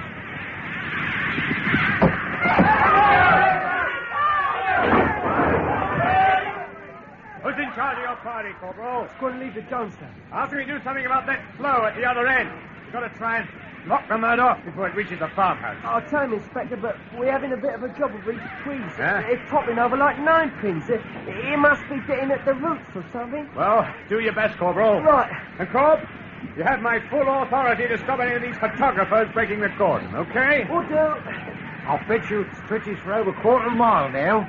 A great sea of mud. Yeah. It's even right the way round the back of my place. If they can't stop it now, they never will. Now, listen to me, Mr. Wilson. We'll get this muck cleared. We've got to call out troops from every part of the country. We'll get it cleared. Well, it wouldn't be so bad if you knew what you was fighting. If 1 minute it's solid as rock, the next is like this. I tell you, it's an act of God. Mr. Wilson, we're going to have to evacuate, you know. You and your wife. Evacuate? We can't risk you in that house much longer whilst all this is going on. Nobody or nothing gets me out of my house, Inspector, especially now the kids are gone. What me and Mary have worked all our lives for. Now, look, as fast as we clear one shovel of this mud, there's a whole heap to replace it. It's sliding at a tremendous rate. Even you can see that. By morning, it could quite easily be on your front doorstep. We'll take our chance. Ah, well, that's up to you, Mr. Wilson. But I want you to understand that if you and your wife decide to stay put under these circumstances, neither me nor anybody else will accept responsibility for what happens. I hope that's quite clear. We stay put. Very well, Mr. Wilson. Then from now on, the responsibility is entirely yours, and yours alone. The glass. This container's been smashed to smithereens. Now on we use nothing but steel. Reinforced double-layer steel. There we are. Joseph, you'll have to tell them. You dare not keep us a minute longer. You'll have to tell them. Now, drink the rest of your brandy, Robert. You'll feel better. I mean, if those mud samples do contain some kind of organic living matter, this could be the most phenomenal scientific discovery in geological history. We have to be quite certain first. You saw it under the microscope, didn't you? Both of you. I think we have to face the fact that application of heat to the mud is quite possibly an aid to multiplication. Multiplication? You mean all those organic cells, they're increasing all the time? There can be no other explanation. We watched it under the microscope, Robert. It moved. Right in front of our very eyes, it moved. And changed its shape, form, and color. The specimen I put under the scope was a solid, hard splinter. It hadn't been there for a couple of minutes when it started floating about, like slime from a snail. An unidentified geological substance containing living organisms. Have either of you stopped to realize just how terrifying a prospect that is? Robert, when I first saw the mud in Hollymill Lane, I knew then that we were going to be up against something quite unique. Well, things now seem to fit into place. Why shouldn't those seismological disturbances in the English Channel have been caused by the mud's unsuccessful attempt to overflow onto the seabed? What was it to do? Find another outlet. Precisely. And isn't Redlow Town just a few miles from the Channel coastline? You're quite right. The epicenter of those earth tremors was here. But, Joseph, what about the other fissures, the overflows in the north of England and in the States? Something must be disturbing the level of the mud, forcing it out from beneath. No, I don't think so. Then what do you think, Joseph? The mud is organic. Why shouldn't it be capable of exercising its own force? We can't keep this to ourselves. The people have to be warned. We can't let them go on thinking. Let them think what they like, and for as long as they like, Robert. When we are absolutely sure, then we'll know what precautions to advise. But until then, I'll go down to Hollymill Lane and see what I can find. Joseph, for the first time in my life, I'm truly terrified. My dear Robert, who isn't? Who isn't?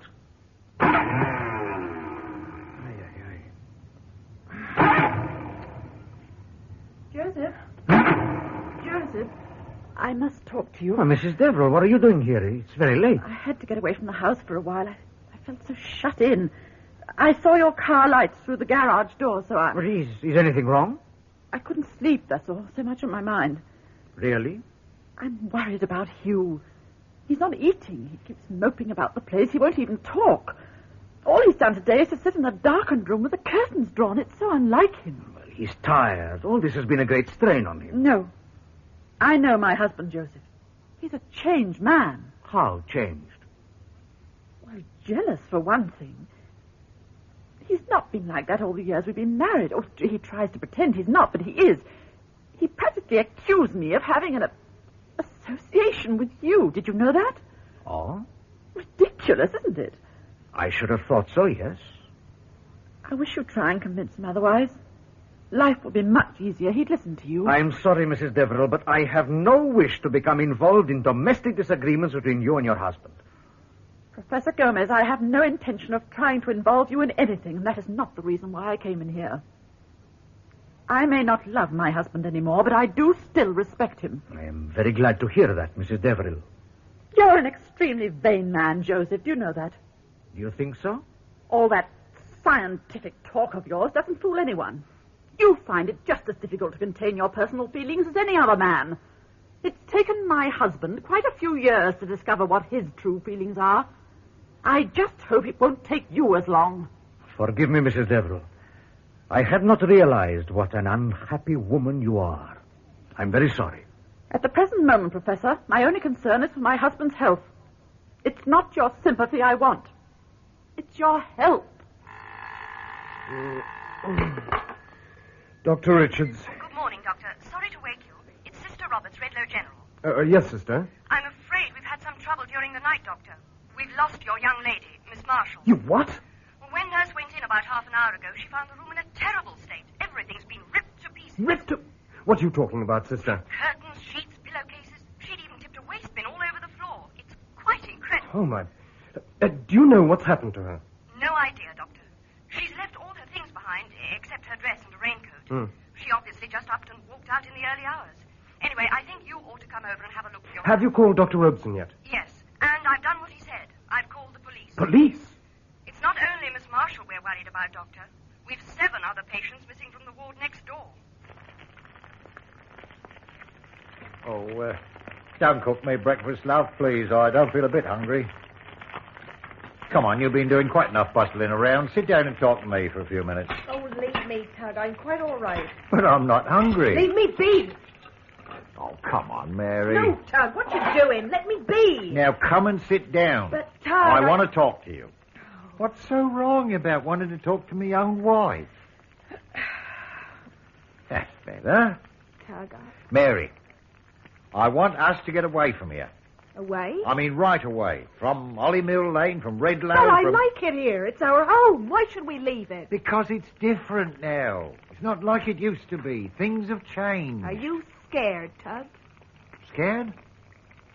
No, I'm not scared of the mud. First I thought I was, but I'm not. Then why leave? Well, because we've reached a time in life when we ought to start thinking about doing different things. We could go down to Jack Percy in Torquay. You'd like that. Bit of sea air, do you the world a good.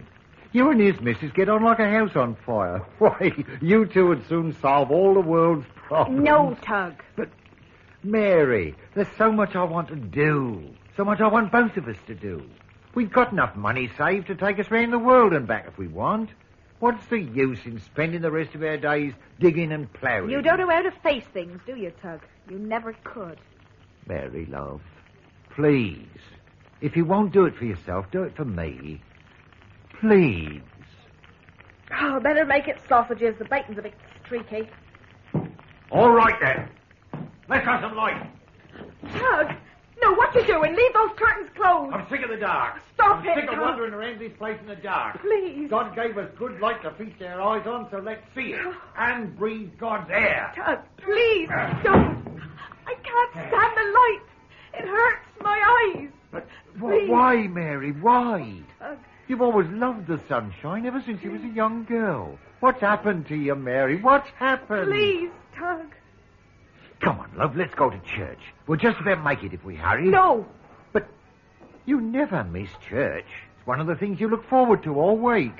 I don't want to go to no church. Not never again. What? They're all hypocrites, every one of them. I despise them. Mary. Church. What does it mean? It's just crosses and stone and bells. It don't mean nothing. Nothing at all. If I thought you meant that, Mary, my love, I'd have given up hope for you a long time ago. That I can assure you.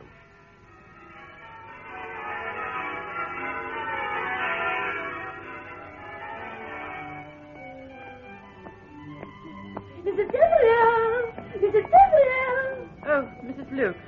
Good morning. I was very surprised not to see your husband in church this morning. Is he in London? No, it's just that he couldn't spare the time. He's rather immersed in his work at the moment. Oh, poor man, such a burden to carry. This business in Hollymill Lane is rather taking its toll of us all, isn't it? Yes. I noticed there were fewer men at the service than there ever been before. Oh, dear. Where's it all going to end? I mean, If you'll excuse me, Mrs. Luke, I promise to get back. Mrs. Deverill. I don't want to think I'm prying into your affairs, my dear. I know how worried you must be. But I have enough respect for your husband to offer him a friendly word of advice. Yes. I met Andrew Thompson just before the service, he and his wife. You know he's on the town council. Of course. Well, there's a lot of discontent at the town hall, Mrs. Deverill. Discontent? Apparently they've asked your husband 3 times to attend emergency council meetings to discuss the mud. 3 times in 2 days. Did you know that? No, as a matter of fact, I didn't. He's refused every time. Under the present circumstances, I would have thought the first duty of an MP is to keep in close contact with the local authorities. And why is she still refusing to call on the government for help? Refusing? Mr. Thompson says your husband is quite adamant. He says the town is his responsibility. He says he won't call on the government until it's absolutely necessary. When's that going to be, I'd like to know? I do wish you'd speak to Mrs. Deverill. I will, Mrs. Luke, and thank you. I'd hate him to get involved in some nasty publicity, especially with all those newspaper persons hanging about. I mean, you know what they're like. Oh, she's gone.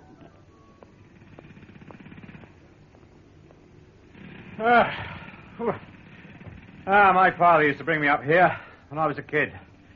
It used to be quite a beauty spot. You wouldn't think so to look at it now. Oh, it's good to feel fresh air again, eh? Yeah. You ought to get some rest, you know, Professor. Yeah. You've been out here most of the night. You'll crack up if you're not careful. Even I've had a couple of hours. You know, Inspector, there's a lot to be admired in the English countryside. Everything is so much richer, so much fuller. You mean was, don't you? Was? What happened to the grass? Oh. What's happened to the trees? Burning, withering, fading. Inspector, what is that place over there? Can you see on the banks of the river on the other side of the town? Yeah. Oh, that, yeah. Oh, that's the old windmill. Oh. Had been used for years. Some old Dutch eccentric built it. Sort of status symbol, I suppose. Why? Well, it's just that the grass around it looks more faded than the grass on the other side of the river. Yeah, that's true. Well, last time I was over there, the place was running wild with weeds and grass. It's a good place gone to pot, if you ask me. Look, Professor. I want to ask you a question. How much farther is all this going to go? I wish I could tell you. I think you will agree that this is one of those freaks of nature that needs a lot of study before we can hope to understand it. It's not easy to come to terms with something you're not used to. Something you don't expect. As far as nature is concerned, Inspector, we should always be ready to expect. We have no right not to be prepared. My countrymen, they learned that a long time ago. Yeah. Us poor old English are a bit like that, aren't we?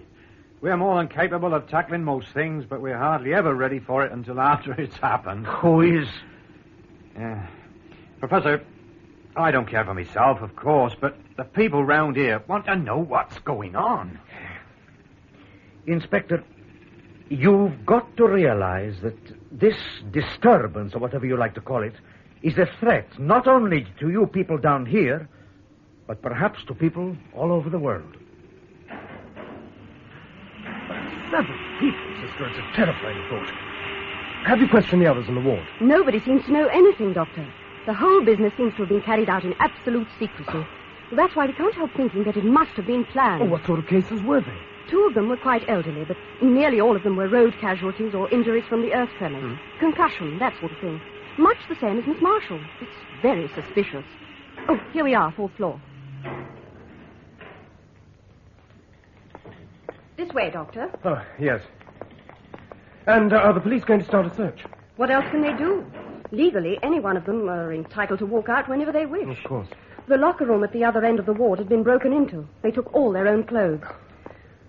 I wouldn't have worried quite so much, but after being in such close contact with your Miss Marshall for these last few days, I should say her giving us the slip like this is a serious pointer to her mental stability. I know what you mean, sister. And I only hope you're wrong. And this thing you say about Janet being violent takes quite a lot of believing, you know. It's so completely unlike her. Well, that may be as it is, Doctor. But before you take any notice of me, I suggest you look in here at her room. Oh, my. This? I'd hardly call this the work of a normally balanced young girl. Would you, Doctor? Hugh? Hugh? Where are you? Oh, darling. It's a beautiful day outside. You should try and get some fresh air. Let's draw the curtain. No! It's so gloomy in here. Just leave them, please. I'm perfectly all right if you'll just leave me alone. Very well. You were missed in church today, Hugh. Nearly everybody said it wasn't the same without you sitting in your usual place. Even the vicar. He said he thought he'd never see a Sunday morning with that front pew empty. Mind you, you weren't the only one. There were hardly any men in church at all. I suppose most of them are down at Hollymill Lane. Yes, I suppose they are. Darling, after service, I saw Mrs. Luke. Really? Why haven't you been to any of the emergency meetings at the town hall? I don't go to meetings at the town hall. They bore me. Andrew Thompson says the council have asked you 3 times to attend, but you keep refusing. Why, Hugh? I shouldn't concern yourself with Mr. Thompson's political opinions, my dear. I'm well accustomed to his agitations, both here and in London. But he's a powerful man, Hugh. He's only got to say a word to those press people, and it'll be splashed across every page in the country. So? Is it true you're not going to ask the government to declare Redlow a distressed area? Yes. But why? Everybody's always offering advice. Always knowing what the situation demands better than anyone else. Better than those who are qualified to know. When are people going to realize this is my town? I can do what I want with it. It's their town, too. I want you to try and restore some of the respect these people used to have for you. People don't interest me anymore, Anna. They made this world for themselves. It's up to them to try and live in it the best way they can. If things get out of hand, if you let them, Hugh, they'll only blame one person. Is that what you want? Do you want to destroy yourself? Let things take care of themselves, my dear. It's the only way. Then there's nothing I can do for you anymore. Anna, darling, where did you go last night? Last night? You left this house shortly before 11 o'clock last night. You did not return until 1:45 this morning. I went to get some air. Air? Because I'm tired of sitting all day in a room with the curtains drawn. Tired of being scared to open my mouth. To breathe the same stale, stagnant air. As though I were being locked up. I trust the learned Professor Gomez was able to offer a suitable alternative. Will you get out of my way, please, Hugh? You haven't changed a bit, have you, my dear? Just like the good old days a long time ago, or is it? What's wrong with you? Don't you trust me anymore? You'll never change, Anna, will you? Not that I expect you to. It wouldn't be fair. Hugh, anyway, please, you're hurting me. I'm sure you'll find the South American Hugh, climate my arm. much more agreeable, Hugh. my dear. At least it'll be a novelty.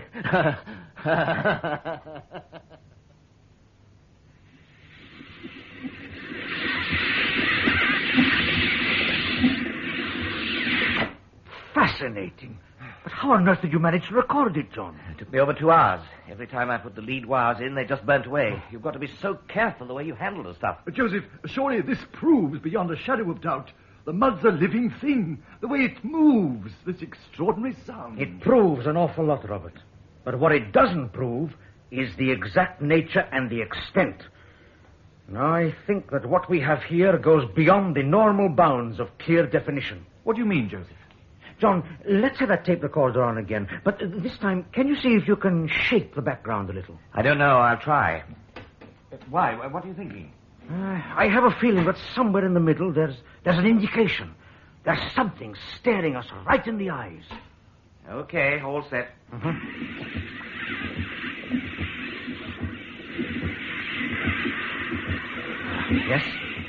Yes, you see? I thought so. What? Sounds exactly the same to me. Listen carefully, Robert.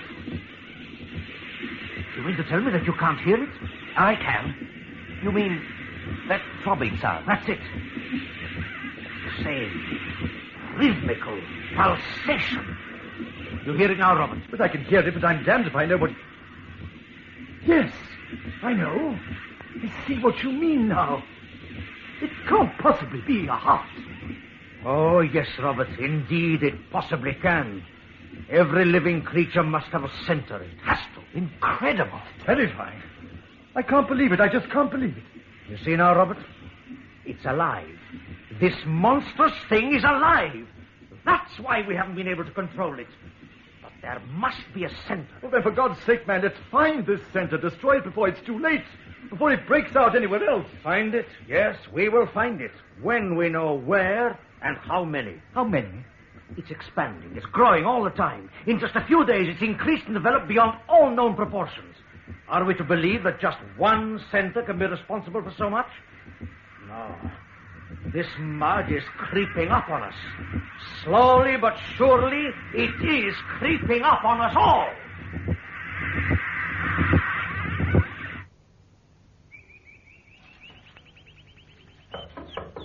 Yeah, Pinky Winky, Pinky Winky. Come along, Pinky darling. Doctor soon take care of my little birdies. Oh, good evening, Doctor. I am sorry to bother you like this, especially on a Sunday evening. Yes, Mrs. Luke, what is it? It's Pinky. I think she's suffering. I got a bit worried when you think what's happening to all those poor animals and birds around. Well, what's wrong with it? She? A she? She just won't eat her food, and she was very sick after the grapes. Grapes? Apart from her seed, I wouldn't dream of giving anything but the best white grapes. All right, Mrs. Luke, leave her with me.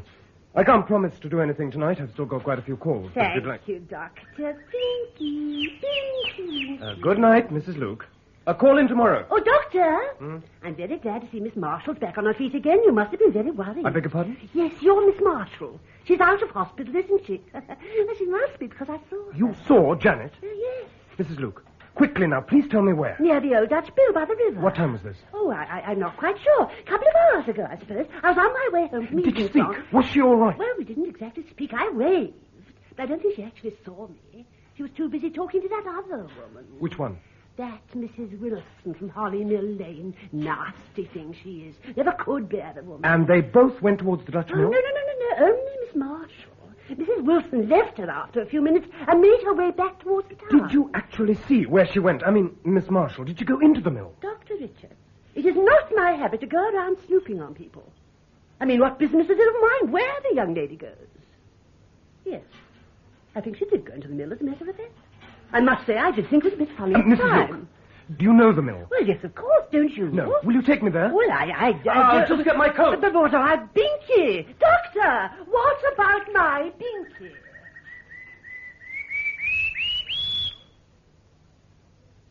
No, gentlemen, I'm sorry. I cannot agree. But, Mr. Deverill, I can assure you Professor Gomez has proved to us without doubt the unparalleled dangers that exist in this mud. But what dangers? At this stage, I think it would be inadvisable to inform you of the precise nature of our discoveries, Mr. Deverill. Oh, really, Professor? Why is that? I'm not prepared to say anything further than that. We don't want to start a panic, that's why. But we must have your full cooperation, Mr. Deverill. We need more men, more equipment to put an immediate halt to the overflows, both in Holly Mill Lane and the caves. That can't be done, I'm afraid. But for heaven's sake, sir, why not? The government should be informed immediately of the gravity of the situation. Declare Redlow and surroundings a disaster area. This is a local matter. It does not concern the government. But it's no longer just a local matter. This is now a national emergency. We refuse to accept the responsibility for not stopping a menace which could threaten the very foundations of this town, and perhaps a lot more. Nobody's asking you to accept responsibility for anything, Professor. I merely ask you to reduce your measure of alarm. Alarm? Mr. Deverill, you amaze me. Mr. Deverill, We have found the mud contains living organisms. Oh? Really? Do you understand the significance of that, sir? Do you understand that we're going to have to face an enemy that science has never before encountered? Science was created by the people for the people, Professor. I find your theory preposterous. It is not a theory, sir. It is fact. Oh, for heaven's sake, Joseph, tell him. I don't think that's at all necessary, Robert. I'm sure Mr. Deverill is more than aware of his responsibilities, especially towards his own countrymen. I leave my countrymen to make their own decisions, Professor Gomez. I'm sure a man of your background will find that rather difficult to comprehend. I take it you are referring to my political life. Certainly. When I first read about you, Mr. Deverill, I was still a young man at university. I used to read your speeches with great interest. You were something of a hero amongst our older generation. I'm flattered. But believe me, it did not need a very high standard of education to understand what sort of a person you really were. Oh, not that you didn't mean every word you ever said. It's just that it's not easy to admit how dishonest one can be, not only to others, but to oneself. I'm afraid that is the hardest part of all. Unfortunately, you never did admit it, did you, Mr. Deverill? And you still haven't. Goodbye, Professor Gomez. Have you any idea what you've just done? Yes, I think I have. The man was becoming an increasing bore. His departure seems just about the most satisfactory compromise I can think of. I hope you're wrong, Mr. Deverill. For the sake of yourself and all of us, I hope you're wrong.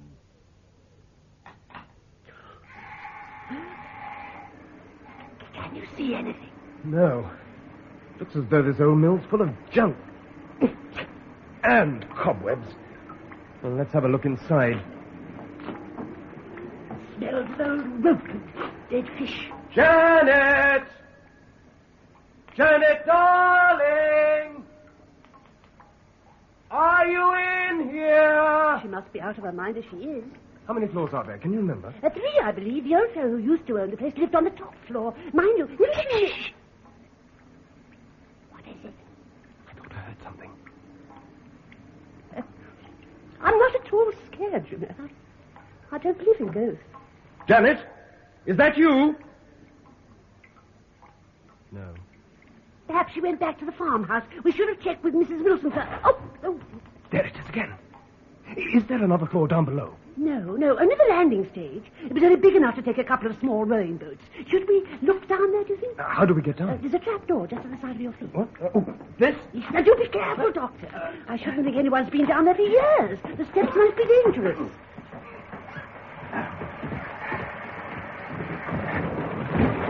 Janet! Janet! Damn. What's the matter? The bulb in your torch is gone. Do you have any matches? No, it's all right. I've got some. Now, be careful, Mrs. Luke. It's very slippery on these steps. What a dreadful smell. Everything has stale. The sooner we pull this place down, the better. I've always said these buildings are so unsightly, especially along the edge of the... Doctor! Doctor! The corner of the side. Look! Oh, my...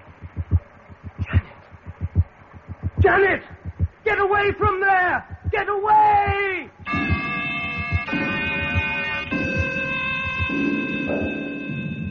That was episode 4 of The Slide by Victor Pemberton, with Maurice Denham as Hugh Deverill MP and Roger Delgado as Josef Gomez.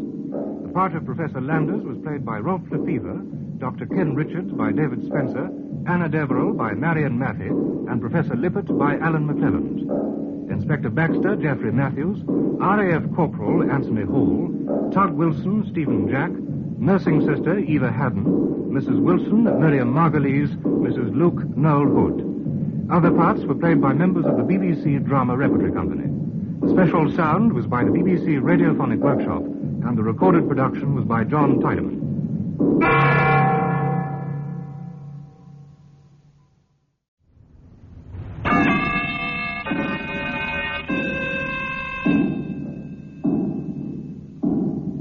The Slide, a science fiction serial in 7 parts by Victor Pemberton, with Maurice Denham and Roger Delgado. The Slide, Episode 5, Danger Point.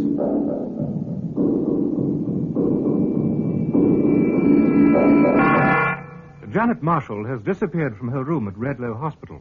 In the darkness of the old Dutch mill on the banks of the River Holly, Mrs. Luke and Dr. Richards find the girl crouching by a wall. Desperately, they struggle to get her out into the open air.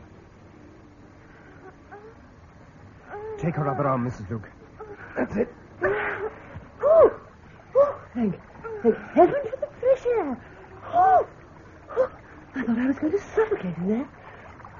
And we'd better see if we can get hold of someone right away, Dr. Richards, before the mud gets a grip down there. Janet, darling, listen to me. What were you doing down there by the landing stage? Tell me. Oh, you shouldn't have come. You should have left me. Janet, that mud was seeping through the wall. In just a few minutes you'd have... What were you doing, crouching all alone in the dark? Won't you talk to me? There's nothing to talk about. I want to help you. I don't need your help. Nobody's help. Why did you leave the hospital like that? I couldn't bear it any longer. I couldn't bear it. But in the middle of the night? Oh, it was the best time. The only time. I didn't want to go through another day with all those people coming in and out and staring at me as though I was some sort of caged animal. Look, it's not safe for you to be wandering round on your own in the middle of the night. Darling, you're ill. Stop saying that. How many more times have I got to tell you that I am not ill? I just want to be left alone, that's all. Janet, what happened to all those other people? I don't know what you're talking about. What other people? I want to know. 7 patients disappeared from the ward next to your room at the hospital, and all at exactly the same time. Now, what's happened to them? Oh, look, darling, if you know where they are, you've got to tell me. We've had half the county constabulary out looking for them all day. Their relatives are going half out of their minds. I'm sorry. Mrs. Luke. Yes? Can you drive? Why, yes, not for years, though. I have a bicycle. Will you take my car and drive Miss Marshall straight back to the hospital? No, if you ask for Dr. Robeson, he'll know what to do. No, I'm not going back to that place, not Now, ever. listen, Janet. If you think anything of me, anything at all, you'll do as I tell you. We'll go back to that hospital and let them take care of you. If you don't, well, it's up to you. It's 11 o'clock. What are you going to do, Doctor? Oh, they're so busy trying to get rid of the mud on the other side of the town, nobody seems to know it's over here as well. As soon as somebody does, the better. I'm going to see if I can get hold of the inspector. He said something about them going to seal the Holly Crag caves with explosives at about 11:30. Oh, I'll just about make it. I'll call the hospital and tell them you're on your way over. You can meet me there. Right. Sure you can cope? Perfectly. Now, Janet, don't let me down, please. See you. Are you ready, my dear? Now, we're not going to be silly about this, are we? You'll find I'm just as determined as you are. Right then, give me your hand. Wait a minute. What have you got there? No. Let me see. No. Let me see. Oh, Miss Marshall. How could you? A little sparrow. A poor, dead little sparrow. Keep clear of those rocks! Keep clear of those rocks! Right.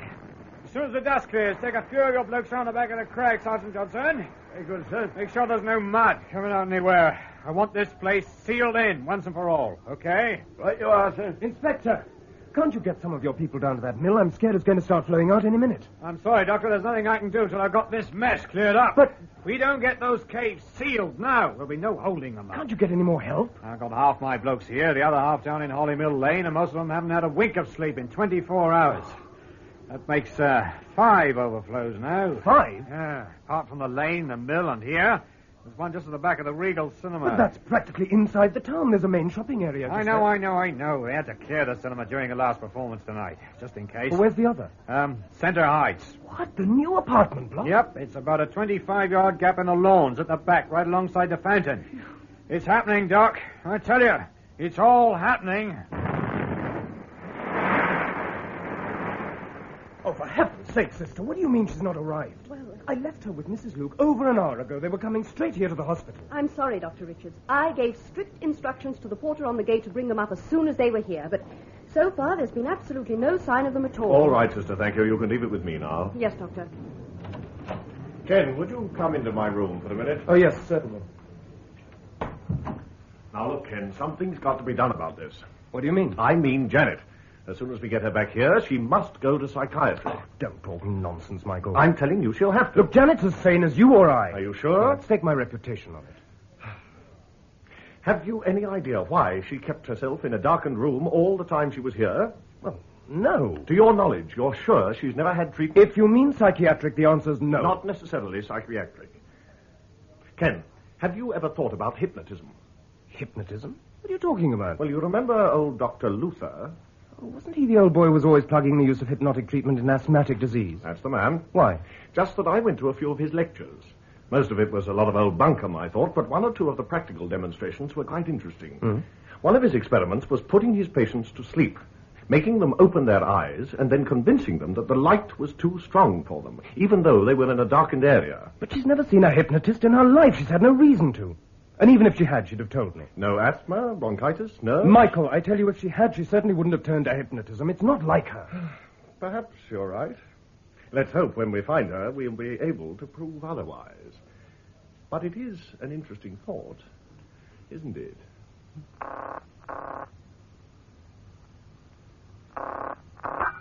County Constabulary. Police? Is that the police? Yes, madam. Can I help you? Come quickly. You've got to come quickly. Where are you, madam? Look at the number of your telephone. Just tell me where you are. It's the crossroads. The box at the crossroads. Which crossroads, Near madam? the mill, the river. Oh, I've got it. Are you hurt? It'll only take us 5 minutes to get there. No, I'm all right. Just hurry. As soon as you can. There's been an accident. Inspector, how long do you think you can hold the mud back in this sector? And look, is it possible to erect some kind of barricade near the wall of the cinema? Well, it's possible, all right, sir, but it won't do no good. We put up solid concrete blocks in Mr. Wilson's farmhouse, but they just topple over like a pile of matchboxes. The house doesn't stand a chance now. It's surrounded on all sides. The foundation will never take the strain. Well, I've already spoken to the town council. They've agreed not to wait for Mr. Deverill any longer. Why? Why is there this change of substance during the day, Robert? You know, I feel the answer is so close. It's staring us right in the face. Professor. What is it, John? There seems to be more rock salt here than in any of the other overflows. But again, these thin green streaks, they mean something. I know they mean something. 5 fissures in 4 days. And in that time, the mud has progressed in Holly Mill Lane alone at the rate of over 1/4 of a mile each night. You both realize, don't you? These new overflows could penetrate the main thoroughfares of the town within a matter of hours. Inspector, I don't care what you do or who you get, but it's imperative you spare no effort to seal these last overflows before they extend any further into the town limits. If necessary, get every man, woman, and child out of here. I'm beginning to think some people forget that I'm just a policeman around here. Great Scott, wasn't it? It sounds like St. Hyde's way. Excuse me, gentlemen. Sarge! Sarge! Look, there's a great pall of smoke over there, whatever it is. Professor! What is Mrs. Deverill? Professor, I need your help. My husband. What's happened? He's called a press conference at the town hall for 5 o'clock. Oh, what's wrong with that? Well, he has absolutely no authority to do so. I'm terrified of what he's going to say. Look, Mrs. Deverill, Redlow's full of reporters and journalists. I don't see what he can possibly tell them that they don't already know. Professor, would you say the destruction of this town is inevitable? Because that's what my husband thinks. And that's what he's going to tell the press at his meeting this afternoon.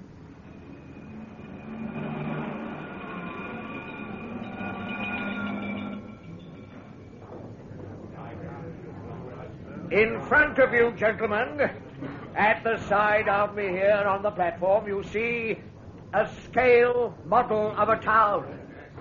A town greatly revered by my colleagues and friends on the town council and everywhere else. And you, ladies and gentlemen, how do you feel about it? Do these gleaming white skyscrapers thrill you? Inspire you? Excite your emotions? Because here it is, a towering tribute to man's determination to create. By now, you are familiar with the events of the past few days, which have brought so many of you hurrying from the far corners of the globe. But now, why is that?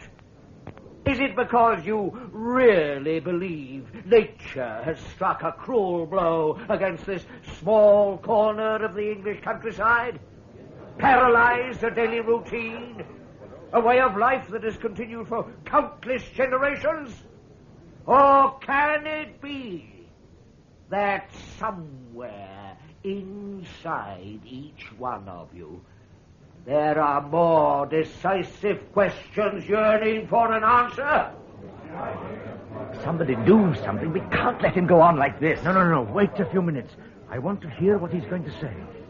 Now, most of you people here today have described in your newspapers what has happened down here as an evil freak of nature.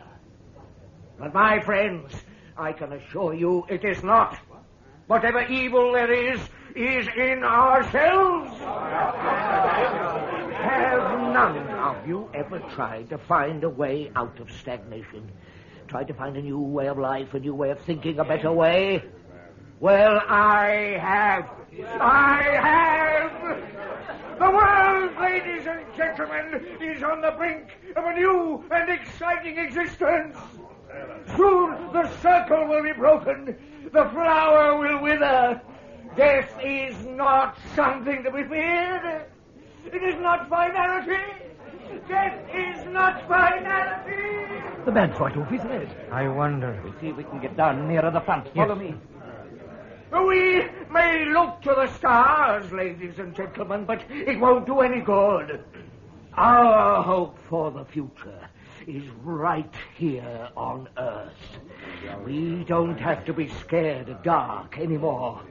Darkness is the new giver of life. The darkness. And do you know why?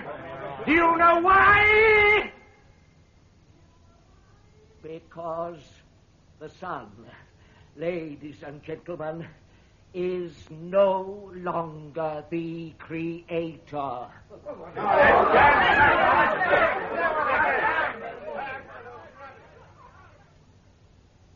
dear. It's all right now, Mrs. Luke. Miss Marshall must have been mad or something. She could have killed both of us. Doctor, I'm telling you, she went quite berserk like a wild animal. Look, just try and remember exactly what happened. Now, why did she suddenly go like that? Was it something you said? No. For most of the time, she sat in the front seat at the side of me, just staring dead in front of her at the road.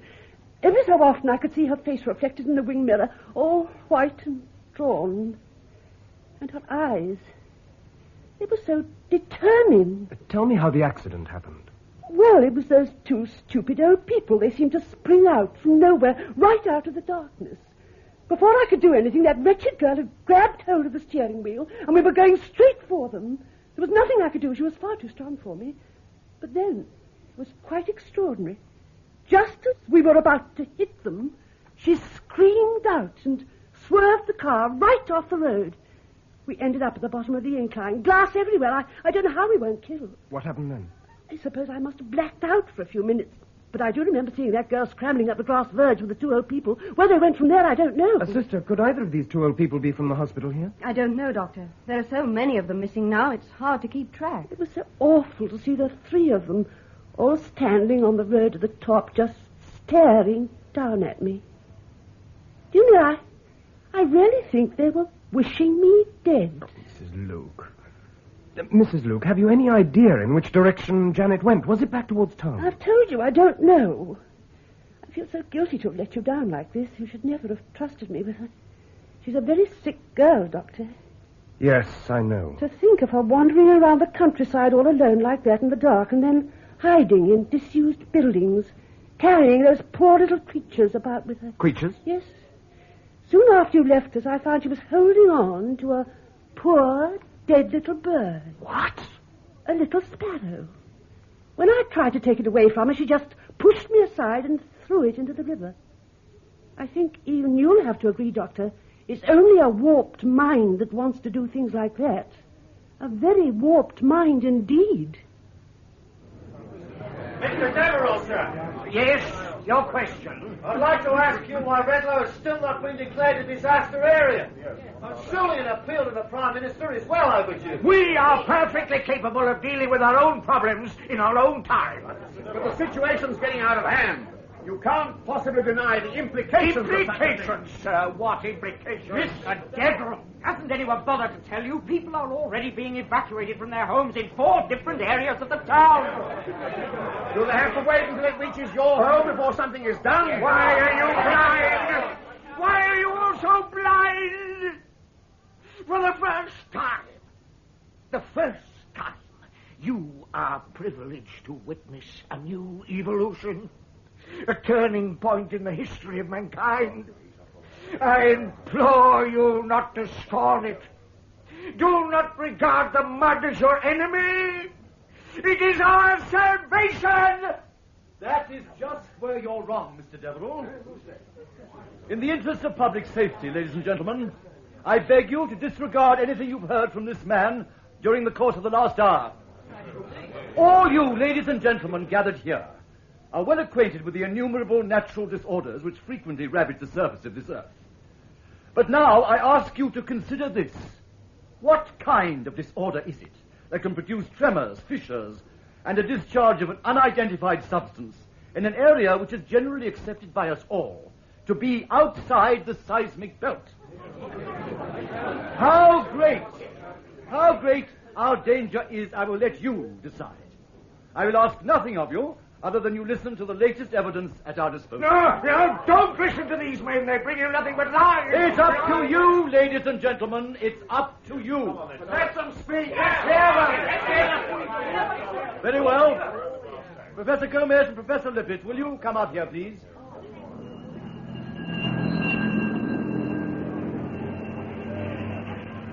There's still a few people in the top flat. Trouble is the lift got out soon after the fire broke out. I'm afraid there's not going to be much left of Centre Heights after this. How did it start? Anybody know? A couple of the porters smelt the fumes. Unfortunately, the generator blew out just as they got there. The generator? So it was an electrical failure. Yes, the whole building was blacked out from top to bottom. That blasted stuff. What are you talking about? What stuff? Well, the mud. The mud? In the basement. Was full of it. Over a foot deep. The fire boys nearly had a fit when they saw it. Inspector, we need you at the Wilsons. What, Tug Wilson? What's up? He's barricaded himself inside the farmhouse. What? Him and his missus. We thought we'd give him a hand to move some of his stuff out, but every time we get anywhere near the place, he takes a pot shot at you. What, you mean Tug and his missus firing at you? You just come down there and try poking your head out. But both of them have got a couple of 303s. And I'll tell you this, if somebody don't get them out of there in the next half hour or so, that mud's going to be on the move again. And the mud's already pressing against every wall of that house. Every single wall.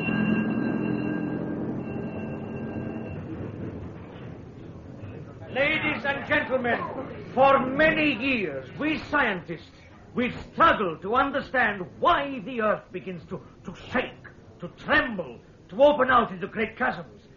We have tried to discover what great energies they are that clash beneath the surface of this great crust we walk upon. But, as Professor Landers has told you, the one thing we have known until now is that such disturbances have nearly always been confined to those areas of the world which we refer to as the seismic belt. Now, let us for the moment disregard the fact that the British Isles are outside the normal seismic belt. Then, let us try to find out why the situation which has developed here is such a critical one. Now, in front of you, ladies and gentlemen, you see a scale model of Redlow New Town.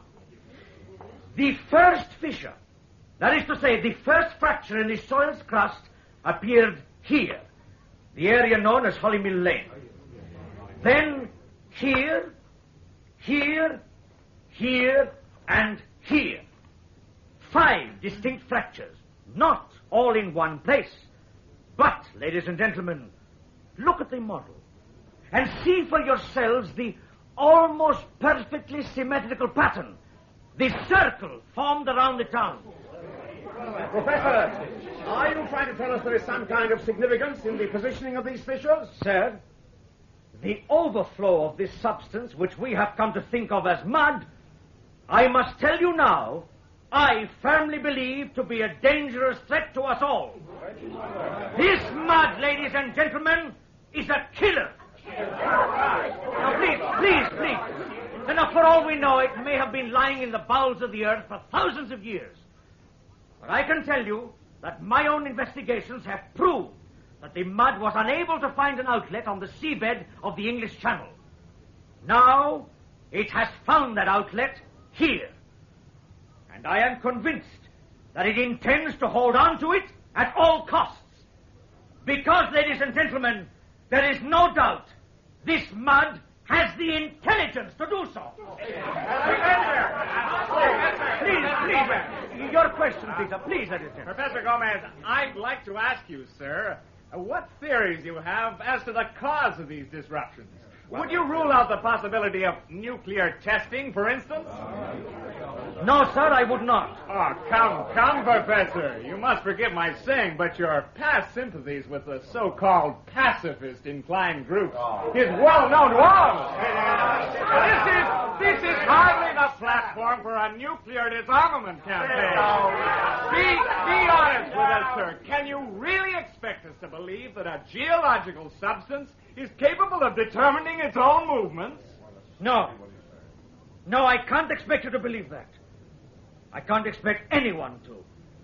But, ladies and gentlemen, I'm going to ask you to listen to my colleague, Professor Lippert. Our samples, ladies and gentlemen, were taken from the overflows of fissures in both Holly Mill Lane and the Holly Crag Caves. Their appearance remained green and slimy, rather like the discharge from a snail or slug, except for periods during the day when they reverted back to a solid block formation. A microscopic examination at first showed nothing except the presence of small particles of rock salt.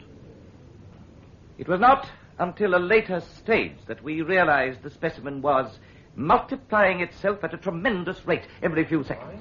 Multiplying? How could it possibly do that, Professor? My analysis of the samples proved beyond the shadow of a doubt the existence in the mud of living organisms. Living organisms? My colleagues and I have come to the conclusion that the mud is a single living thing, and capable of an acid-like destruction of anything or anybody it comes into contact with. Oh, for heaven's sakes, man, do you realize what you're saying? Ladies and gentlemen, the mud is a living thing containing an unmistakable heartbeat, which we have measured at the rate of 72 per minute, and that, my friend, I'm sure you will know, is comparable to that of any adult human being. But if this is true, this surrounding of Redlow could be the first step towards the ultimate destruction of this town. Not only this town, my friend. Remember this. Every minute we allow this monster to exist, it doubles and perhaps even trebles its strength. Time is against us, ladies and gentlemen. Make no mistake about it. Either we find a way to destroy it now, or we let it destroy us completely and irrevocably. I should keep you on cover if I was you, Inspector. I will some blast your head off if you're not careful. How much longer we got? I shouldn't imagine more than a few minutes at the most. The top of the mud's already got a shine on it. That's a sure sign it's beginning to soften up. Inspector! Vicar, what are you doing here, sir? I want to speak to the Wilsons. Will you let me pass, please? Oh, it's no use. There's nothing you can do for them now. Mr. and Mrs. Wilson are my parishioners. They're church-going folk. I'm sure they'll listen to me. You put one foot out there, sir, and I'll blow your head off. Believe me. I've got to try. I have to. Please. Please.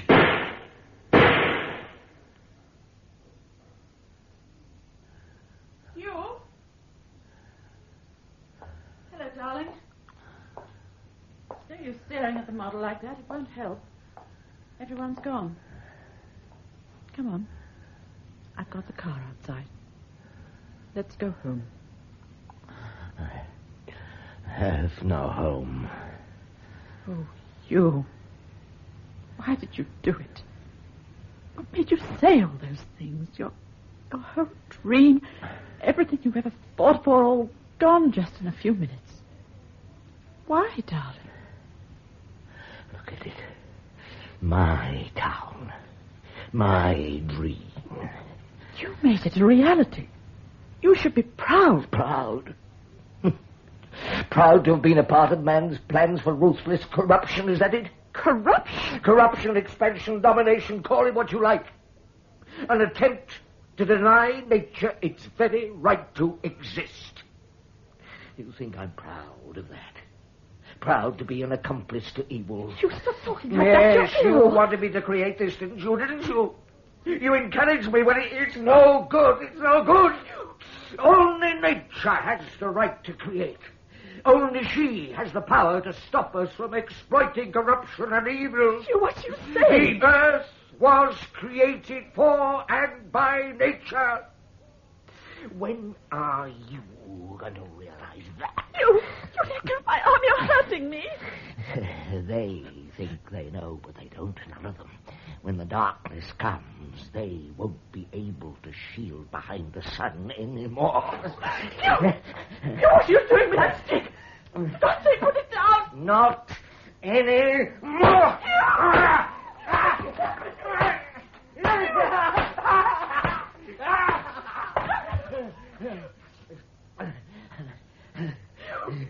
What have you done? The muddle. You've fried the muddle. Something I should have done a long time ago. And it's still not too late. Not too late!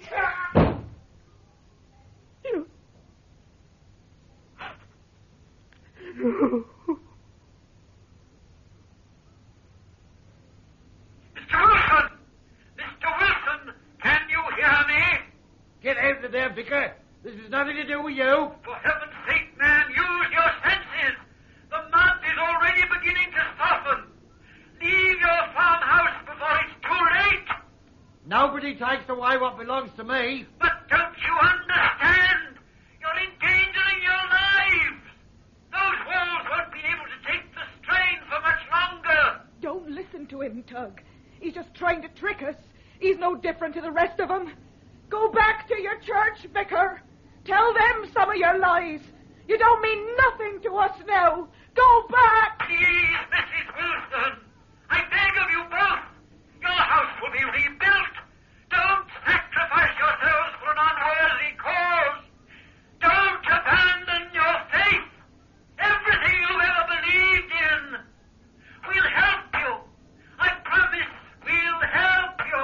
Give me that rifle. No, Give Mary. it. No, don't. Oh, you fool. What are you trying to do? Kill him or something? Don't abandon. Don't you ever try that again. We're not murderers. Oh, you're a fool, Tug Wilson. Don't you think I can see through his lies and his promises? It's always been like that, and it always will, whilst we let it. He's always been a good friend to us. Perhaps he's right. Perhaps we are causing a lot of misery for no reason. No reason? This is our house, Tug. We built it, you and me, with our own bare hands. If it's true what they say, if it is dangerous... Oh, dangerous? I don't want to take no chances. And I can't bear being locked away like this. It's so hot here. I feel stifled. It's not so bad, is it, love? At least we're together. That's what you always wanted, isn't it? What's that?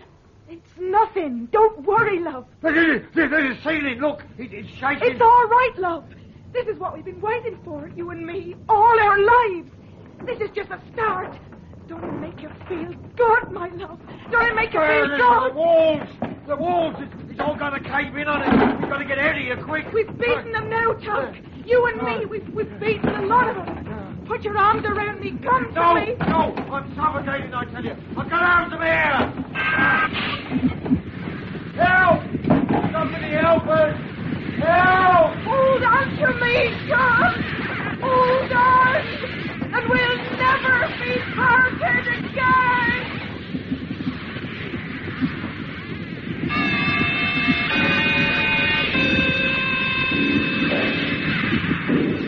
That was episode 5 of The Slide by Victor Pemberton, with Maurice Denham as Hugh Deverill MP and Roger Delgado as Josef Gomez. The part of Professor Landers was played by Rolf Lefevre, Dr. Ken Richard by David Spenser, Anna Deverill by Marion Mathey, and Professor Lippert by Alan McClelland. Inspector Baxter, Geoffrey Matthews, Mrs. Luke, Noel Hood, Janet Marshall, Elizabeth Proud, Sergeant Johnson, Wilfred Babbage, Nursing Sister Eva Haddon, Tug Wilson, Stephen Jack, Mrs. Wilson, Miriam Margolyes. Other parts were played by members of the BBC Drama Repertory Company. The special sound was by the BBC Radiophonic Workshop, and the recorded production was by John Tydeman.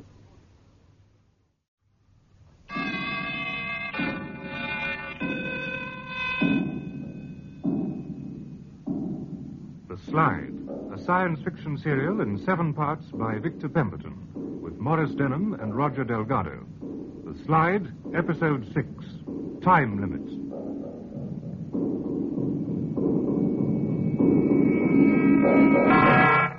Tug Wilson and his wife have been trapped in their farmhouse, which has been reduced to a heap of rubble by the surging force of the mud overflow. Redlow Newtown itself is now a major disaster area. See Charlie calling Redlow Control. See Charlie calling Redlow Control. Are you receiving me? Over. Control to see Charlie. Control to see Charlie. Receiving you. Go ahead, please. Over. I'm following a course due west of the Holly River. Just coming over the town centre now. Looks pretty hectic down there. What are they doing anyway, all those trucks and lorries? Like a ruddy circus. Over. They're getting the hell out of there, chum, wouldn't you? Over. True. The streets look as though they're crawling alive with that stuff. Now look, Control. Listen carefully, please. This is my third circuit around the town. Have you got that? Over. Go ahead, please. Over. So far, I've seen 2 slides of mud in a small field at the back of the skyscraper block. That is what's left of it. Then there are a couple more alongside the railway line, about 200 yards outside Redlow Station. I should warn them if I was you. Over. Thank you, see Charlie. Message received and understood. Please complete one more circuit, then return to base. And whatever you do, chum, keep your eyes open. Out.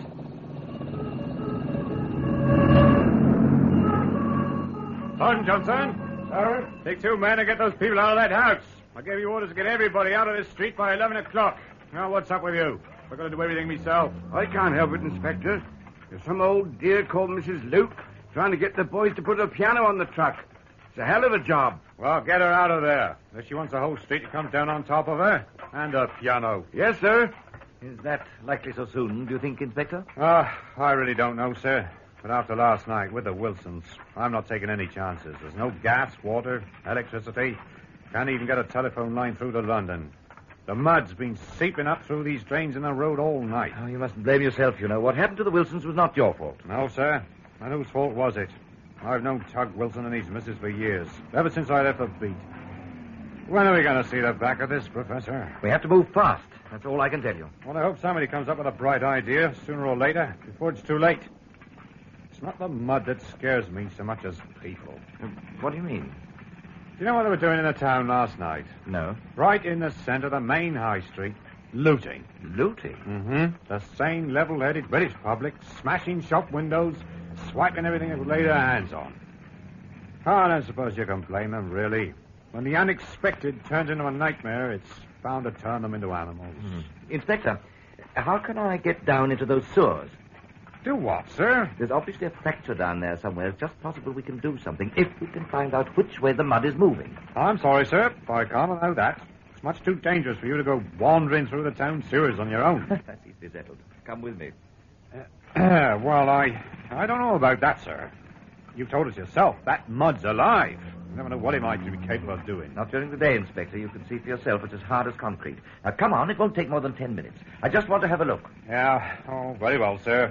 I'll see if I can get hold of a torch. But I warn you, Professor Lippert. One peep out of that stuff while we're down there and you won't see me for dust. That I promise you.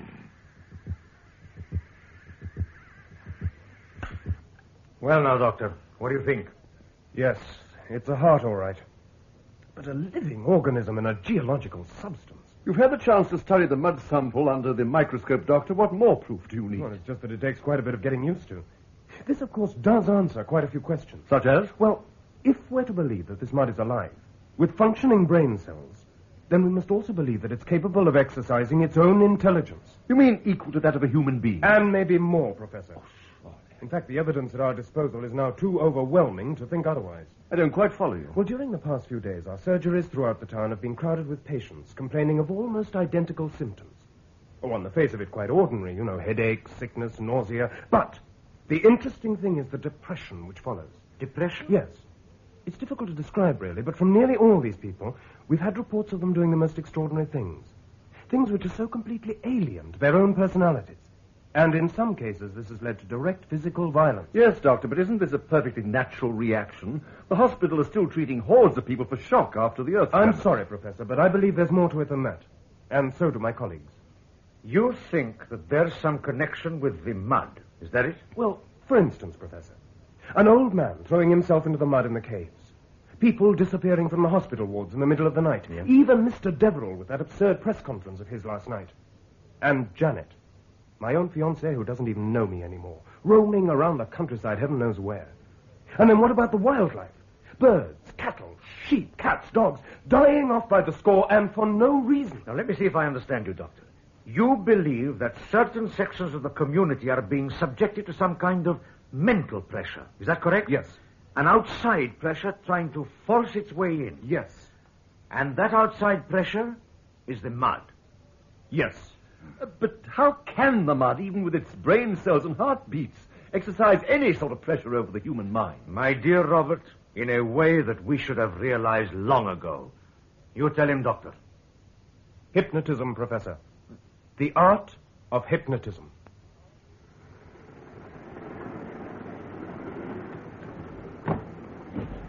Hello? Anybody at home? Maggie. What are you doing here? I didn't know you were in Redlow. I got a lift in from Maidstone. There's a blockage on the line just outside town. Even the boat train passengers had to be diverted. Dear, this noise. How long has it been like that? The whole night I haven't slept a wink.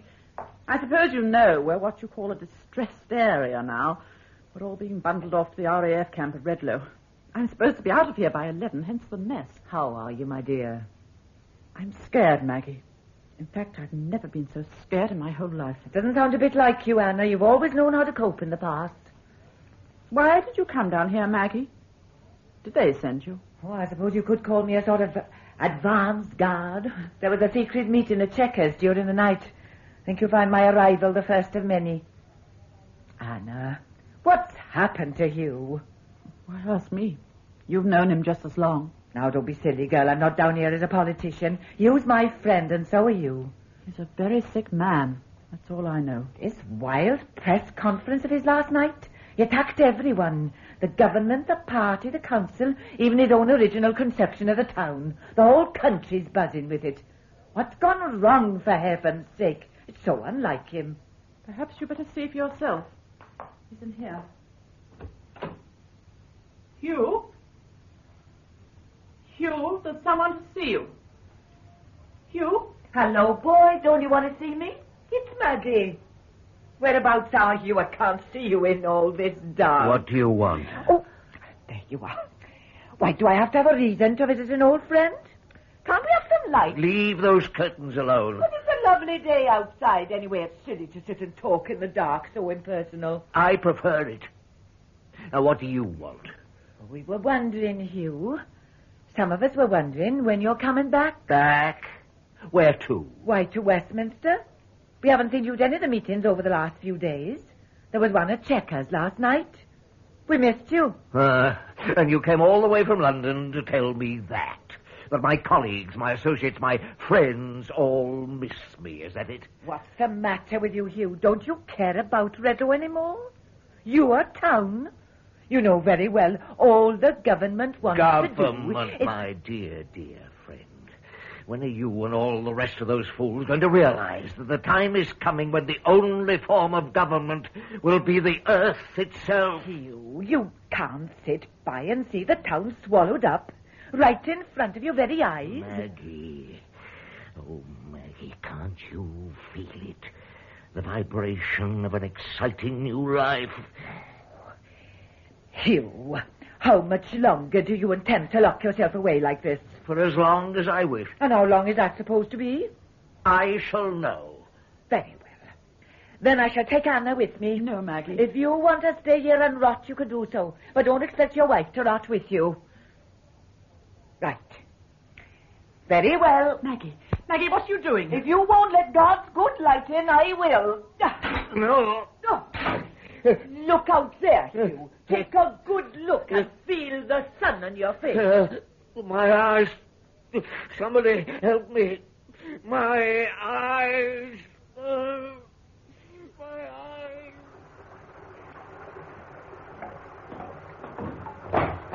Well, you're going now, sir. These steps are a bit slippery. All right, thanks. I'm okay.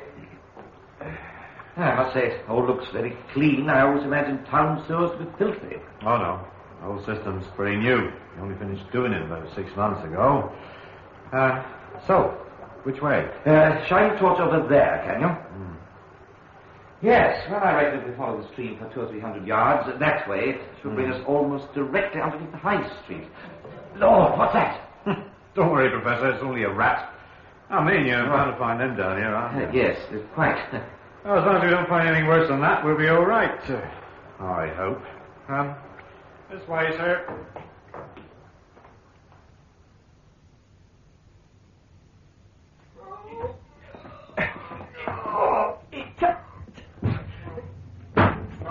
Take it over your side a bit, Gibbons. Mind me blasted foot now. Now be careful there, you two. I don't want it chipped. This is best French polish. If you don't mind me saying so, Mum, you'd hardly call an upright piano an article for essential evacuation, now would you? Your only concern, young man, is to get it out of that lorry in one piece. It happens to be a very valuable piece of antique furniture left to me by my dear grandmother. One scratch or chip out of it, and I wouldn't hesitate to sue the RAF minister. In fact, I'd sooner this piano was saved than myself. Say that again. What was that? I said it'd be difficult to get it on the lorry. That is not my problem. You don't think I particularly like the idea of being thrown out of my own house and home, do you? Just perfectly ridiculous. There's no mud in here. You've already been told, Mrs. Luke, the foundations of the old block is very shaky. We're not even sure if the mud's not jamming up everything down below. That's why you haven't got any gas or electricity nor even water. Well, all I'm saying is they'd better make us comfortable in that billet place of yours, or I shall write a letter to my MP. It won't be the first time I've written to Mr. Deverill. Yes, madam. Now be good enough to go about your work and get that piano on the... I beg your... Be quiet, will you? I shall report you to your... Can't you hear it? Hear it? Hear what? We're shaking. Shaking? Hey, come on, Mother Luke. Oh. Let's get out of here.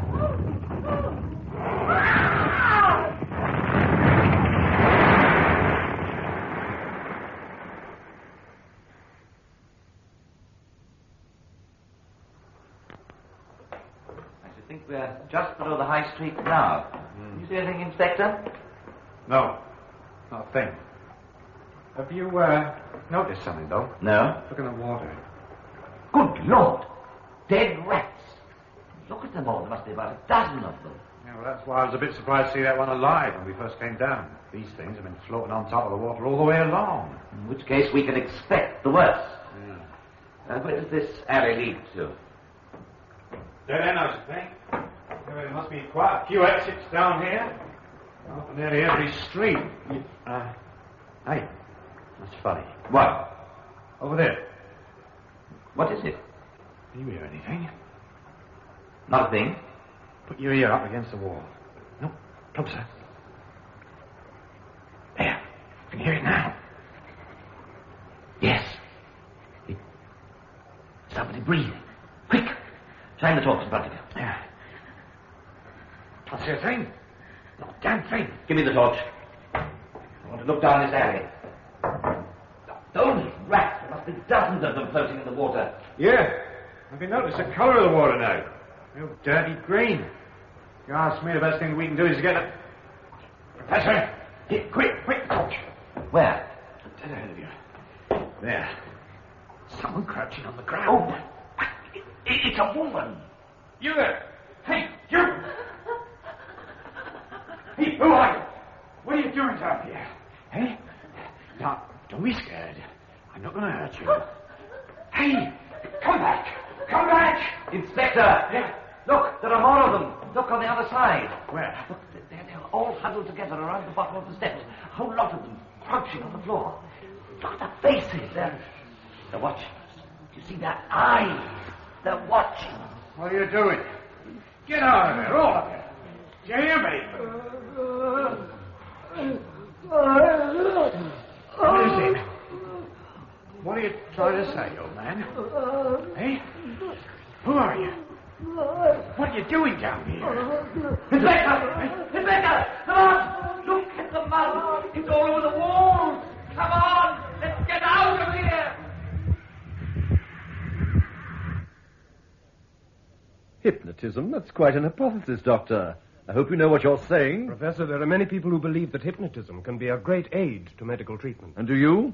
I prefer to keep an open mind. What you're suggesting, Doctor, is that by means of hypnotism, the mud is exercising some kind of mental pressure on the human mind, eh? I think it's a possibility. But why only certain types of people? Couldn't it do the same to all of us? Well, hypnotism is only accepted by the mind which is susceptible to it. It couldn't penetrate a human mind whose willpower is against it. This would also account for the death of wildlife and plant life. The mental pressure would be too great for them. Exactly. But if all this is true, what's the mud's objective? Is it purely to destroy? Ultimately, yes. But if it is to destroy the surface of the Earth, first of all, it must eliminate human habitation. And the only way to do this is by mental domination. Precisely. It must prove to its subjects that it is the new creator of life, and that the only way to that new life is through death. But that's almost exactly what Deverill said. Deverill? And the only effective way to destroy human life is to persuade it to destroy itself. Suicide. That seems feasible. It's an almost obvious conclusion to all these depressions. Then how? When it is ready, draw everything towards it. In the first case, it will be easy to gain control of the mind that is either senile or infirm. Hence your great number of patients, Doctor, and especially those missing from the hospital wards. So you think, Joseph, when the time comes, these people are just going to throw themselves into the mud like human sacrifices? What a terrifying thought. We've got to stop them. Whatever we do, we've got to stop them. We'll stop them all right, Doctor. If and when we can find them. Joseph! But, John, what's happened? They're all down there, the whole lot of them. We've got to get them out. What are you talking about? Who's done Those where? people from the hospital. What? And a good few more. We were down in the sewer. The whole place is crawling, alive with them. The whole sea of faces just staring. You mean these people are hiding down there in the sewer? Yes, they're like frightened mice, bunched together in the darkness, crouching on the floor. Oh, no. Terrifying. Those faces, yellow and half dead. We must get them out immediately. It's impossible. They're trapped. Yes, there's mud streaming down the walls. I don't know where it's coming from. They're completely cut off. The inspector and I had to run for our lives. But, John, it's daytime. The mud is solid now. Surely it's no danger. Go and look for yourself how safe it is. I tell you, that stuff down there's alive. We dare not go near it. Joseph, do you realize what this means? They're being collected together down there. The whole lot of them. Yes, Robert. They're being collected. Now all they have to do is wait. Hugh? Hugh, can you hear me? I'm going now. The men will be here in a few minutes. I've collected together as many things as I can. Hugh, did you hear? I said I'm going. Yes, I heard you. I sent Maggie away. I told her that whatever happened, I wouldn't go without you. That was the right thing to do, wasn't it, darling? Why are you standing in the doorway? Are you so scared of me? Of course not. Why should I be scared of you? You're my husband. Well, close it, then. Go on. Close the door. Yes, Hugh. Now, come over here, my dear. Hugh, darling, we haven't the time. I've told you the men will be here at any moment. Why don't you put on your coat and let's go? Over here. It's getting dark outside, darling. We shan't be able to see anything. There's no electricity. What's wrong with the dark? Don't you find it relaxing? Please, darling. Now sit here, at the side of me. There, that's better. Your hands are so warm. Yours are freezing. So beautifully smooth. And then you're a very beautiful woman, Anna. You always were. I'm sorry about Maggie, darling. I didn't know she was going to do that. I didn't know she was going to open those curtains. Really, I didn't. I know you prefer the dark. You know what my father used to do when I was a child, if ever I displeased him just once. He'd lock me in the cellar, in the darkness. Small child, all alone, master of his own little world. It was a very strange feeling. Sometimes I could sense the spiders crawling down the walls. I couldn't see them, but I knew they were there all right.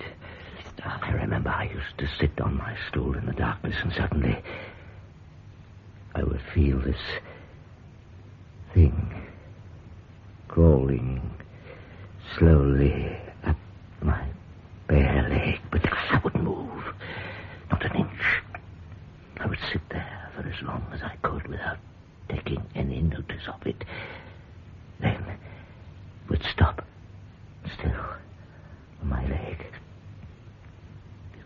just here, the two of us in the darkness, trying to decide what to do next. The spider always went, and I was always the winner. I suppose it was a sort of game. Maybe that's why I'm not scared of the dark. Hugh, let's go. Stay with me. No, I told you. Stay. Hugh! Please let me go. You're hurting me. I can't see you anymore, but at least like this we're equal. Don't struggle, my dear. You and I were meant to stay together. We should never be apart. You're hurting me. And this is your chance to prove to me that these years haven't all been wasted. Our chance, Anna, to go hand in hand into a new creation. You and me, Anna. You and me.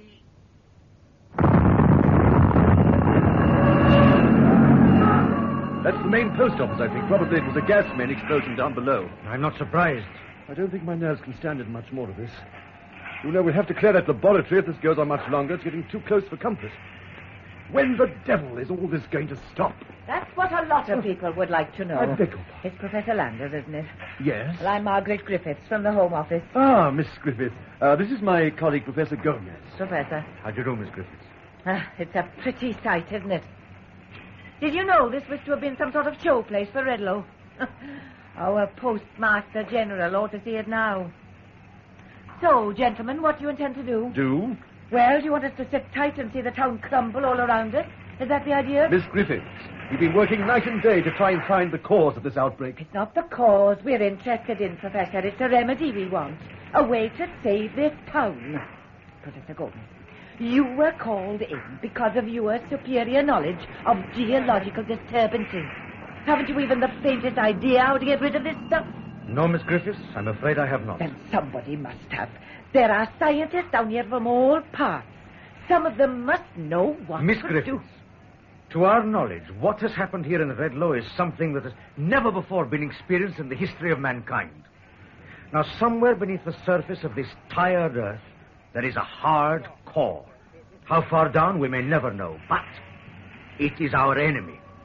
Its aim is to destroy us, to crush whatever human life is left after all this. Now, this mud, Miss Griffiths, it is the army of that core. And make no mistake about it. If we allow it to spread, it will not stop here. Then what you said at that press conference last night was quite true. We are no longer fighting a geological disruption, Miss Griffiths. This is war.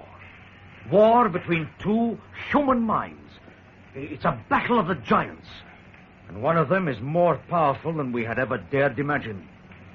Well, Professor, what do you need? Something I'm afraid that nobody can give us. Time. We must have time to find out who or what is the real enemy of this monster.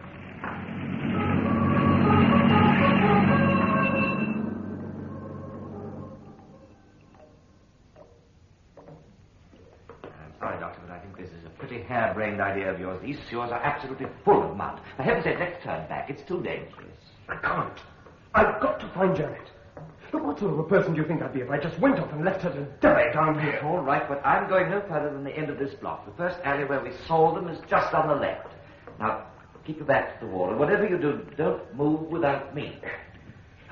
It's so blinding dark down here, you can't see it. Stop! What is it? There's someone there. I can hear the breathing. Yes. Look there, right ahead. It's a girl. Janet, come back. Janet, you want to get yourself killed? Give me the torch. I tell you, it's her. Doctor. Janet! Doctor, come back. Janet! Doctor, there's a suspect just in front of her.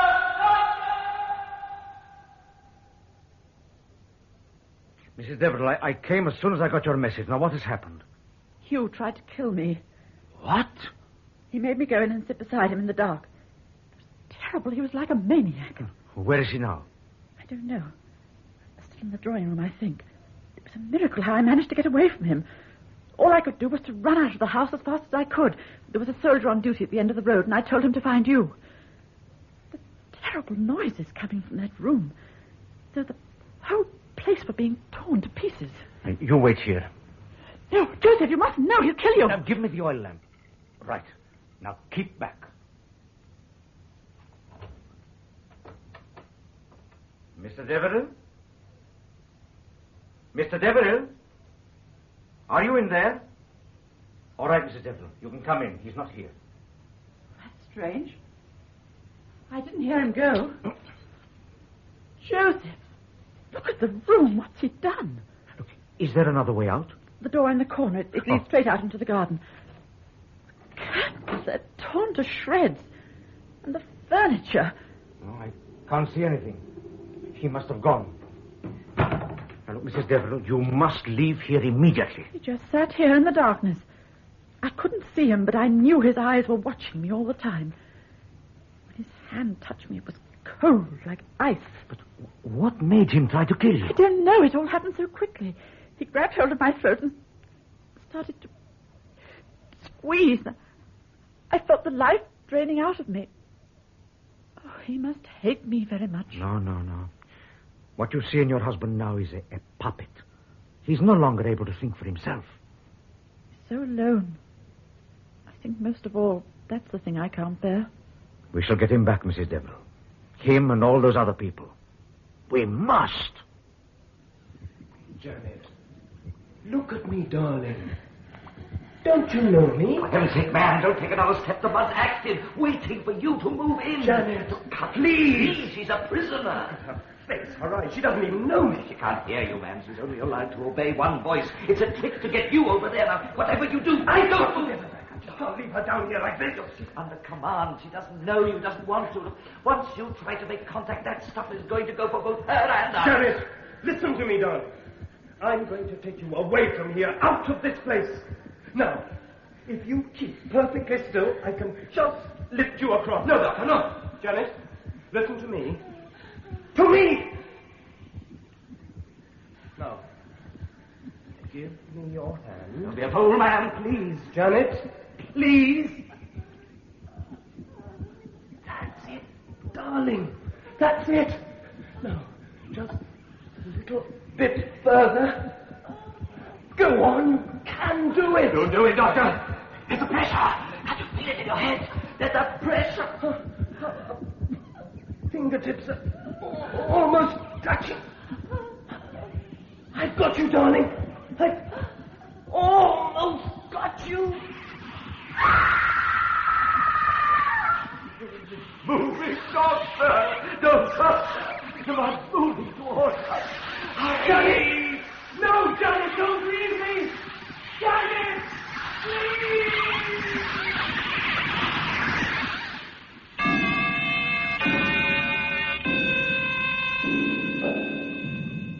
That was episode 6 of The Slide by Victor Pemberton, with Maurice Denham as Hugh Deverill MP and Roger Delgado as Josef Gomez. The part of Professor Landers was played by Rolf Lefevre, Dr. Ken Richards by David Spenser, Anna Deverill by Marion Matthey, and Professor Lippert by Alan McClelland. Inspector Baxter, Geoffrey Matthews, Sergeant Johnson, Wilfred Babbage, Margaret Griffiths, MP, Joan Matheson, RAF Corporal Anthony Hall, Mrs. Luke Noel Hood. Other parts were played by members of the BBC Drama Repertory Company. Special sound was by the BBC Radiophonic Workshop, and the recorded production was by John Tydeman.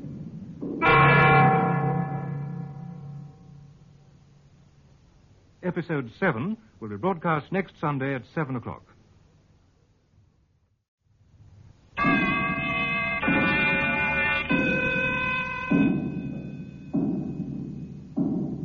The Slide, a science fiction serial in 7 parts by Victor Pemberton, with Maurice Denham and Roger Delgado. The Slide, Episode 7, Out of the Darkness.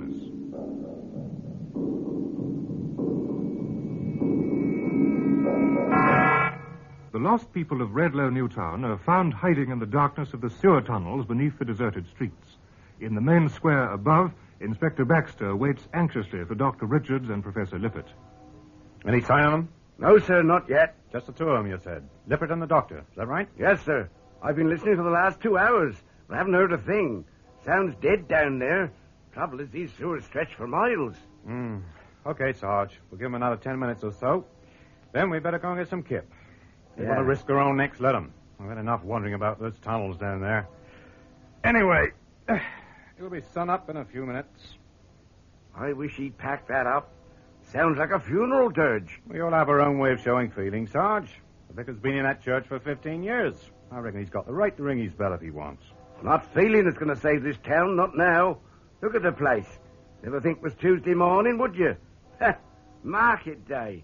More like a battlefield. They'll build again. If they get the chance. Well, they got to. They just have. Anyway, I'd sooner listen to his bell than hang on here in the silence.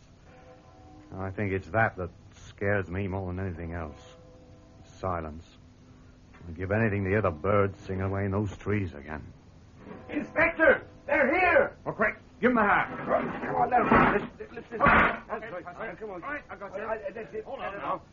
Right, that's all right, Doctor? Give me your hand. I'll pull you up. Thank you. Come on now. That's it. There we go. Fresh air. Oh, thank Hey, goodness. you've been down there for hours. We were just about to give you up. It takes all our time to find a way out. By tonight, those tunnels are going to be choked with mud. What about Miss Marshall, Doc? Any signs? Yes. She's down there. What? Was there no way to get her Well, out? she was cut off from us. We couldn't take the risk. I could have reached her. Oh, you try to get any of those poor devils down there. The mud will get you just like So them. we just leave them all down there. Old and young alike, to rot away until that stuff's ready for them. Is your conscience big enough to take that responsibility, Professor? Because mine isn't. Ken, we have no alternative. The only way we can help them now is to find some way to break through this influence or whatever it is that the mud has over them. You say them. Have you any idea how many? Impossible to tell. 30, 40 maybe, even more. The sewers are crawling with them. They crouch in corners, hiding from us, guarded by their jailer, lost, dazed. And I felt so helpless, knowing they were there and not being able to do a thing for them. Well, I tell you this much, Professor. Somebody's got to, that's for sure. We've done all we can.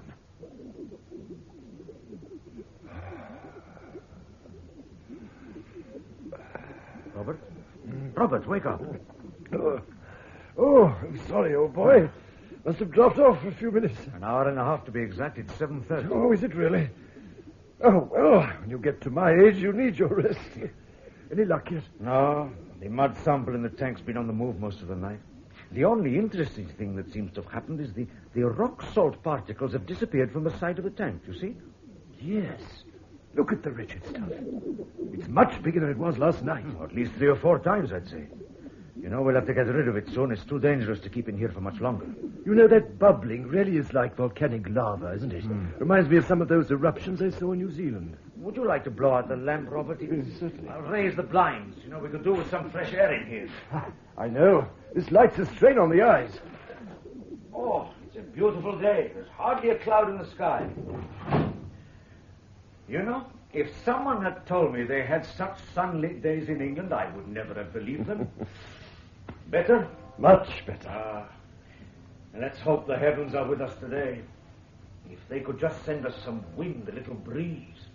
Everything is so still, so lifeless, so unreal. We could be a boat in the middle of an ocean. Joseph, quick! What is it? Look at the mud sample. Look! Let me... Robert! Absolutely incredible. I was watching it. I watched it transform in front of my very eyes. But it's solid again. Completely solid. Of course, Robert. Of course!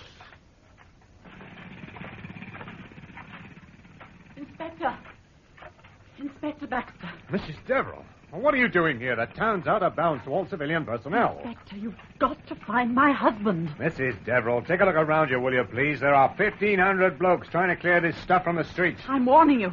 He may be dangerous. Dangerous? In his present condition, he's capable of doing anything. Who isn't? Inspector, he tried to kill me. He what? He doesn't know what he's doing. Don't you see, we can't hold him responsible for his actions. We've got to try and reach him before he does anything dangerous. When did this happen, please? Last night, just before 11. Then he ran out of the house. You've no idea where he was heading. None at all, but he took his car. He was no killer. He'd never want to harm me. There's something inside him that's pushing him to the borders of insanity, some evil force that's taken him over completely. Inspector, I beg you to get him back before it's too late.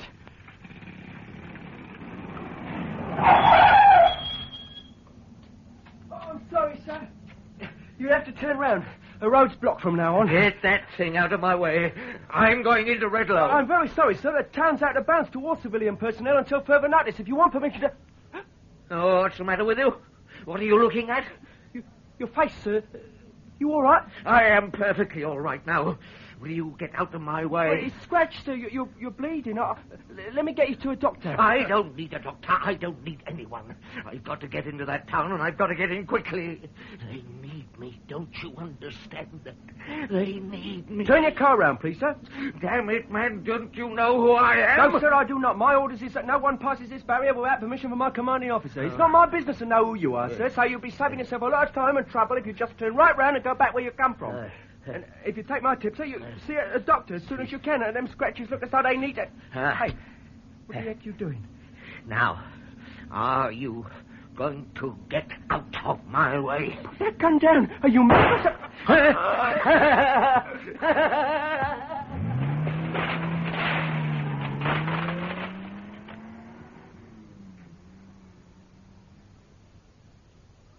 The sun, my friends, the sun! Don't you see the answer has been up there in the sky all the time? At last we know the real enemy of the mud. So what you're saying, Professor, is that during daylight, the mud is forming some sort of hard crust to protect itself from the heat of the sun? No, Miss Griffiths, not the heat. That's where we've been following the wrong course. The reason our own generated heat test failed. Here, let me show you what I mean on the blackboard. The light. The rays of the sun itself. Oh, yes, but what does it all mean? It means that somewhere in the solar system there's a filament of light capable of penetrating the mud's pores. Yes, but only when those pores are open, when they are breathing. And that's during the night. Precisely. That's the only time it is safe to shed its protective crust. Now, all through the night, this laboratory has been in darkness, except for one small oil lamp. We watched the organic movement in this small mud sample multiply beyond recognition.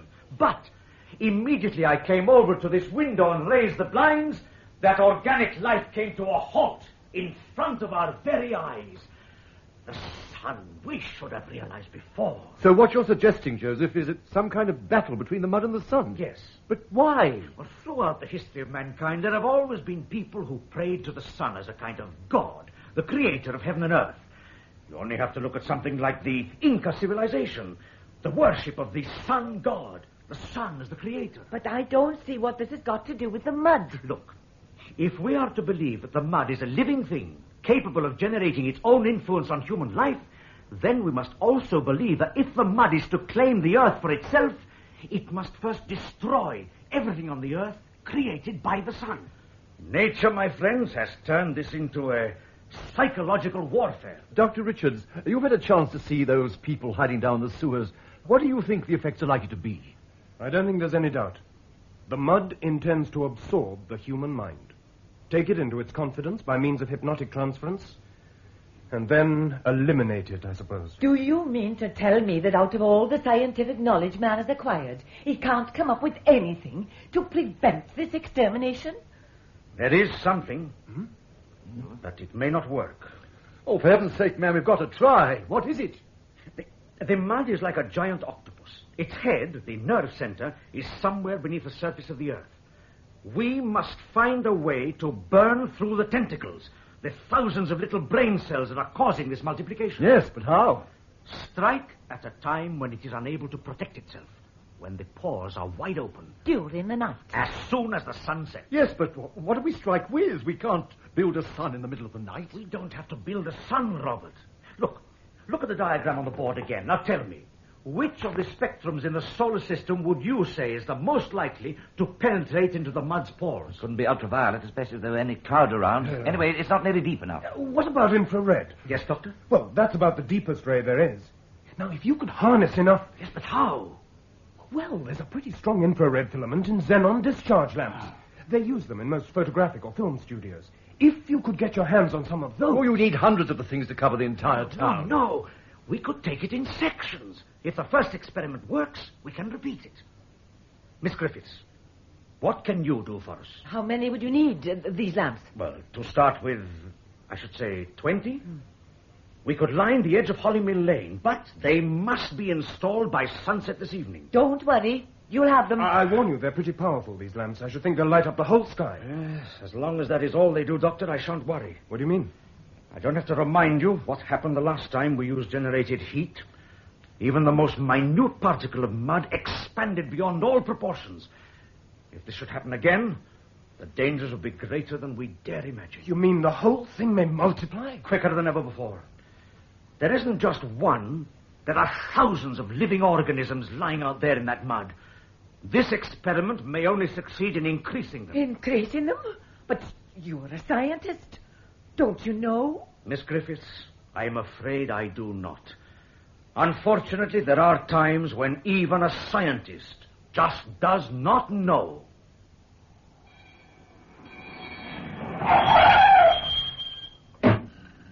How is he? Not so good. Anyway, we've got a description. Deverill? Yes, it's him all right. His car smashed through that barrier like a bulldozer. I reckon you were right after all. He's trying to make it to those sewers. It's all right now, Corporal, old son. You just lie still. You're going to be all right. Have to get him before he gets there. He's going to them. Who's he going to, son? Who?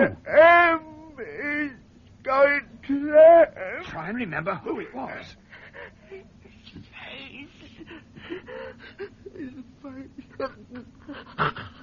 Better get him to hospital.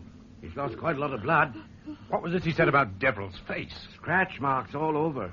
And there were some dead birds and things on the back seat of his car. We'll put out a general alarm to pick up Deverill, dead or alive. Dead or... Inspector, we can't do that. We don't have the authority to shoot to kill. You know that. Dead or alive, Sergeant, and that's an order. Murder. It's cold-blooded murder to fire at innocent people like that. They are not firing at them. They are firing above their heads to keep them away from those sewers. Once they got down there, we'd never see them again. But they're wandering around like lost souls. Can't somebody do something? Get them out. The only thing we can do is to keep them away from the mud. In their present state of hypnotic influence, if we try to touch one of them, there's no knowing what the shock might do. We dare not take the risk. It's all like a bad dream. You know, you're not helping yourself or anyone by staying here, Mrs. Deverill. They'll do that to him, won't they? Shoot him down. That's nonsense, and you know it. Nobody's going to shoot your husband. It's our help he needs. Oh, it's all right. It won't make any difference to me. In fact, after seeing the way he was last night, maybe it would be a good thing. I don't believe you. Don't you? I don't believe you really hate him as much as you pretend. You can't shut him out of your life as easily as that. You can't shut out the world. I don't need you to tell me that, Professor. But for one moment, early this morning, I thought I had. I was up there on the hill overlooking the town. Oh, I know everything seemed to look exactly the same, even though I knew it wasn't. But there was a moment, one brief moment, when the world became a blur. It didn't exist anymore. People, places, things. And I was happy, very happy, alone in a vast wilderness. But soon I focused again. I found it quite a shock to see I wasn't alone after all. The world was still there. But I wish it wasn't. Joseph! The RAF are sending in 3 lorries from Maidstone. They're coming through now. With the equipment? Enough lamps to cover the whole of Holly Mill Lane. The electricians say they must have at least 45 minutes to synchronize the entire circuit from Maidstone. Now, what time is it now? Exactly 5:30. The sun goes down at 6:38. Can we make it? 68 minutes. Gentlemen, those lamps go on at sunset, or the battle is lost.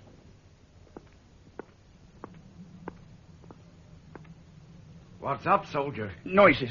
What sort of noises? Down there, the sewers. I don't know what those dinks are up to, but it's peculiar, like they're shuffling about or something. Whispering. Whispering? Yeah, give me a funny feeling, sort of unsettled. I had to put the lid back on. Teach you to be nosy? Well, it's not my idea of fun, Sarge. I can tell you, sitting here alone in a back street, God in a hole in the middle of the road, waiting for something to happen. Nothing's going to happen, at least not for another quarter of an hour or so. Once they get those lights on, then you could look for a few sparks. What? There it is again. What? Quick! Give me a hand with the lid!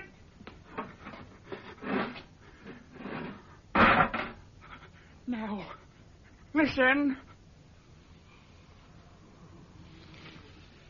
For heaven's sake, get someone! Please!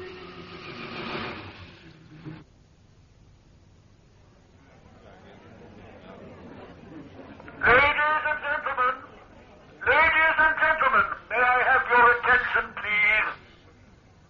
Countdown for this operation will begin in 5 minutes from now. 5 minutes. May I remind you the lamps on either side of the lane are of extreme high density. You should protect your eyes from the glare and keep well back from the experimental area. We rely on your cooperation. Thank you. Dr. Richards. Dr. Richards, is it true what they're saying? Mrs. Deverill, what's the matter? Are these lights going to kill the people down in the sewers? Mrs. Deverill. Tell me, I want to know. I don't know. I only wish I did. But how, in heaven's name, how? Well, Gomez seems to think that if the light does penetrate the mud's brain cells, it might do the same to the human mind. It's a chance we've got to take. And you mean to tell me that you, a doctor, are going to let them do it? Let them kill off all those defenseless people? We have no alternative, Mrs. Deverill. And anyway, we don't know this is going to happen, not until the actual moment the lamps are turned on. Look, my own fiancée, Janet, is down there. Do you think I wouldn't put a stop to this if I thought anything would happen? They say his face was scratched from top to bottom. Why, Doctor, why? What's happened to your husband, Mrs. Deverill, is a tragic breakdown of resistance. Oh, he's a strong-willed man, but that's why one side of his brain is in direct conflict with the other. Like the meeting of two parts of a schizophrenic. One hand refuses to do what the other one wants it to. And unless we can stop it, the part of his mind controlled by the mud intends to destroy the other part. It's down there, somewhere, I know it. And all those other people who didn't ask for this. But if we want them back again, Mrs. Deverill, we have to kill that mud. You know that. 3 minutes to count down. Stand well back, please. Only 3 minutes to count down. Stand well back, please. What's happening, sir? Can't see a thing. So dark down there. I've got some matches. No. If they see a light, they'll probably scarp her. Can't take any chances now. How long's this been going on? About half an hour, you said. Hello? What? He's gone. Well, who's gone? That soldier. He was here on guard duty. I hope he's not... Now, I come to think of it, he was acting a bit funny himself.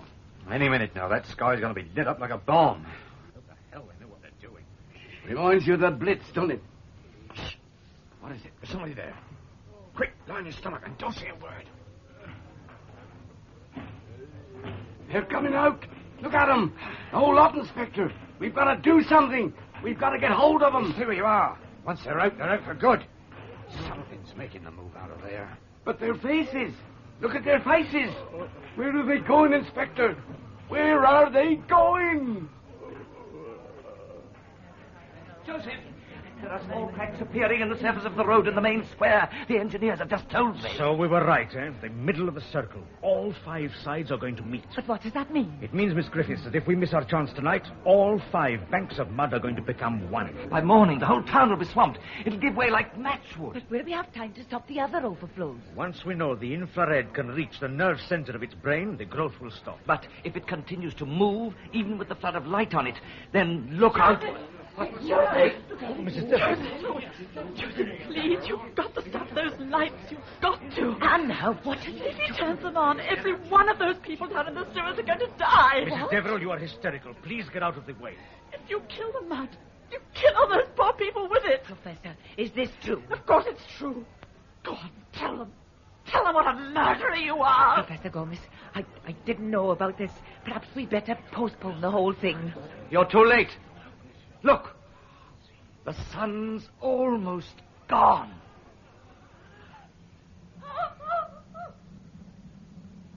And now, all faces, all thoughts are one as we turn our eyes towards that great ball of fire slipping majestically behind the hillside above us. The moment is near. Figures turn to silhouettes as the deep red glow becomes twilight. The sun is gone. And now, the silence. Wait a minute. Something's happening out there. Yes, To the right of your picture, ladies and gentlemen. Someone has run out. He's in the middle of the mud overflow. That damn poor devil, what's he doing out there? Deverill, the mud is going to change any moment. Get out of there!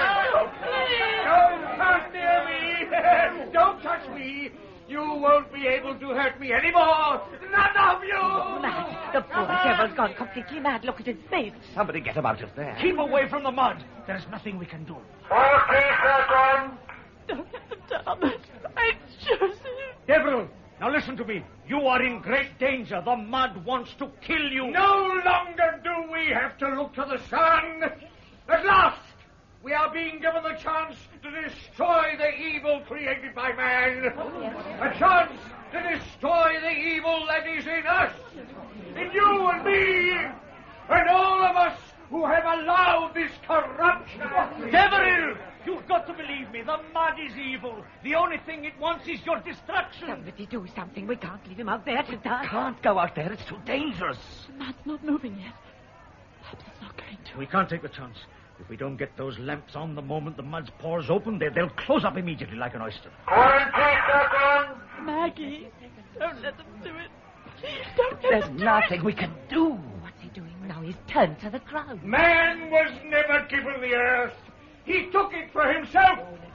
He used the sun to help him create his own lust for power, his greed, his evil. But now we are free to think for ourselves. We can destroy this evil right here and now. You and me. No, Deverill, no. Follow me. Follow me off this path of corruption. Look at the crowd. The people from the shores. Keep them back. They're behind you.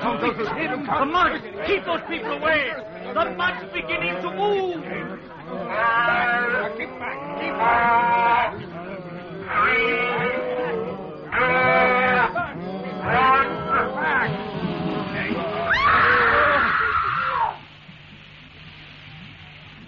1. My eyes. Take the light off my eyes.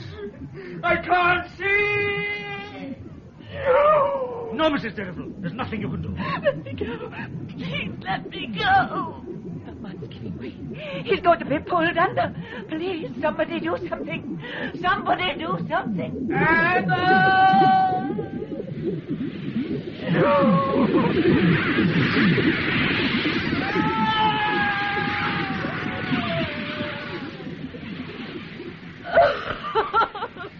Don't look, my dear. Don't look. Take care, will you? The mud. It's spreading. Get back there, will you? Get back now, please. Joseph, it's no good. Look, the lights are making no difference. The mud's swelling up more than ever. Get them out of here. Get them? What are you talking? I said get them out. All of them. Do you want them to be killed?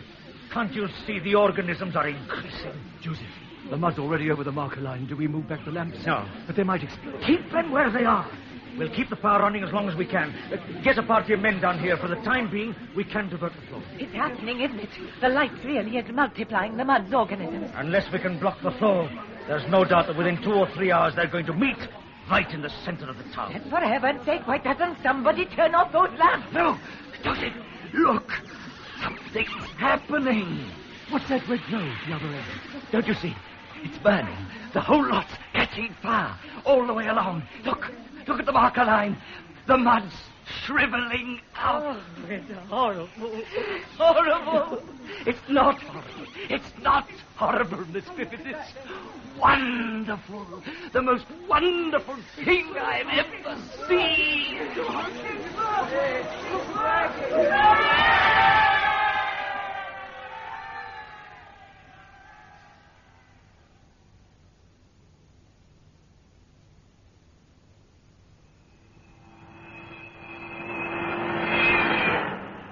Thank heavens we got those poor people from the sewers in time.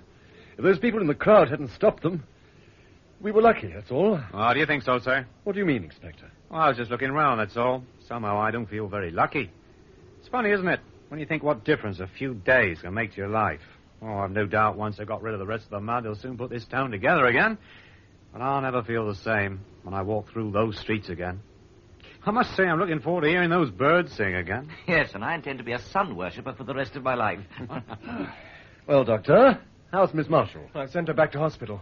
If she stays there this time, I think she'll pull through. I was terrified when I saw her trying to reach the mud. She was fighting like a maniac to get there. Yes. You see, when the infrared finally penetrated the mud's nerve center, this immediately snapped the hypnotic influence over the human brain. The sudden release of energy on these people must have been tremendous. And Deverill? I'm afraid not. We were too late. Is all this ever going to happen again, Professor? Well, if you mean are we likely to have another earthquake, young man, I suggest you ask Mother Nature. She always seems to have a little something tucked up her sleeve. Oh, I have no doubt. We shall go on dropping our bombs and fighting each other. But when Nature's tired of all this, I can assure you she knows exactly when to show her disapproval.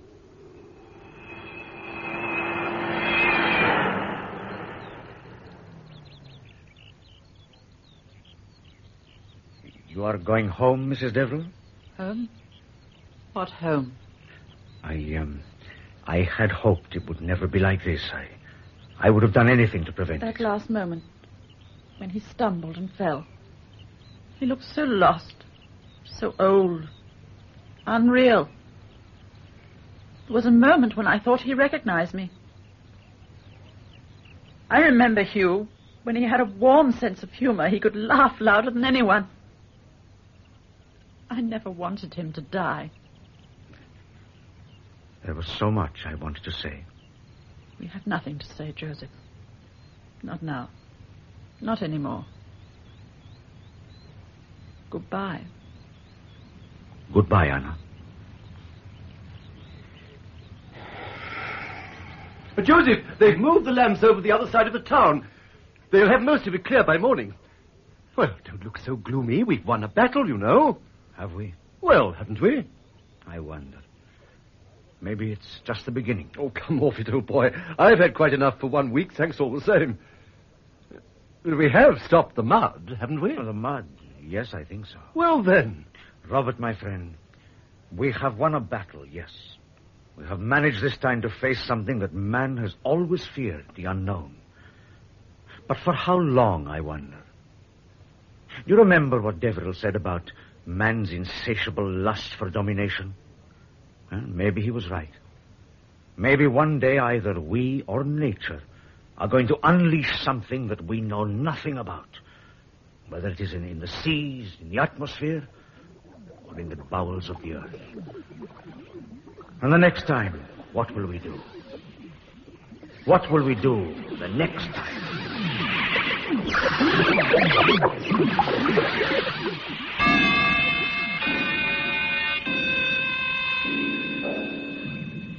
That was the 7th and final episode of The Slide by Victor Pemberton, with Maurice Denham as Hugh Deverill MP and Roger Delgado as Josef Gomez. The part of Professor Landers was played by Rolf Lefevre, Dr. Ken Richards by David Spenser, Anna Deverill by Marion Mathey, and Professor Lippert by Alan McClelland. Inspector Baxter, Geoffrey Matthews, Sergeant Johnson, Wilfred Babbage, RAF Corporal, Anthony Hall, Margaret Griffiths, MP, Joan Matheson, TV interviewer Henry Stamper. Other parts were played by members of the BBC Drama Repertory Company. Special sound was by the BBC Radiophonic Workshop, and the recorded production was by John Tydeman.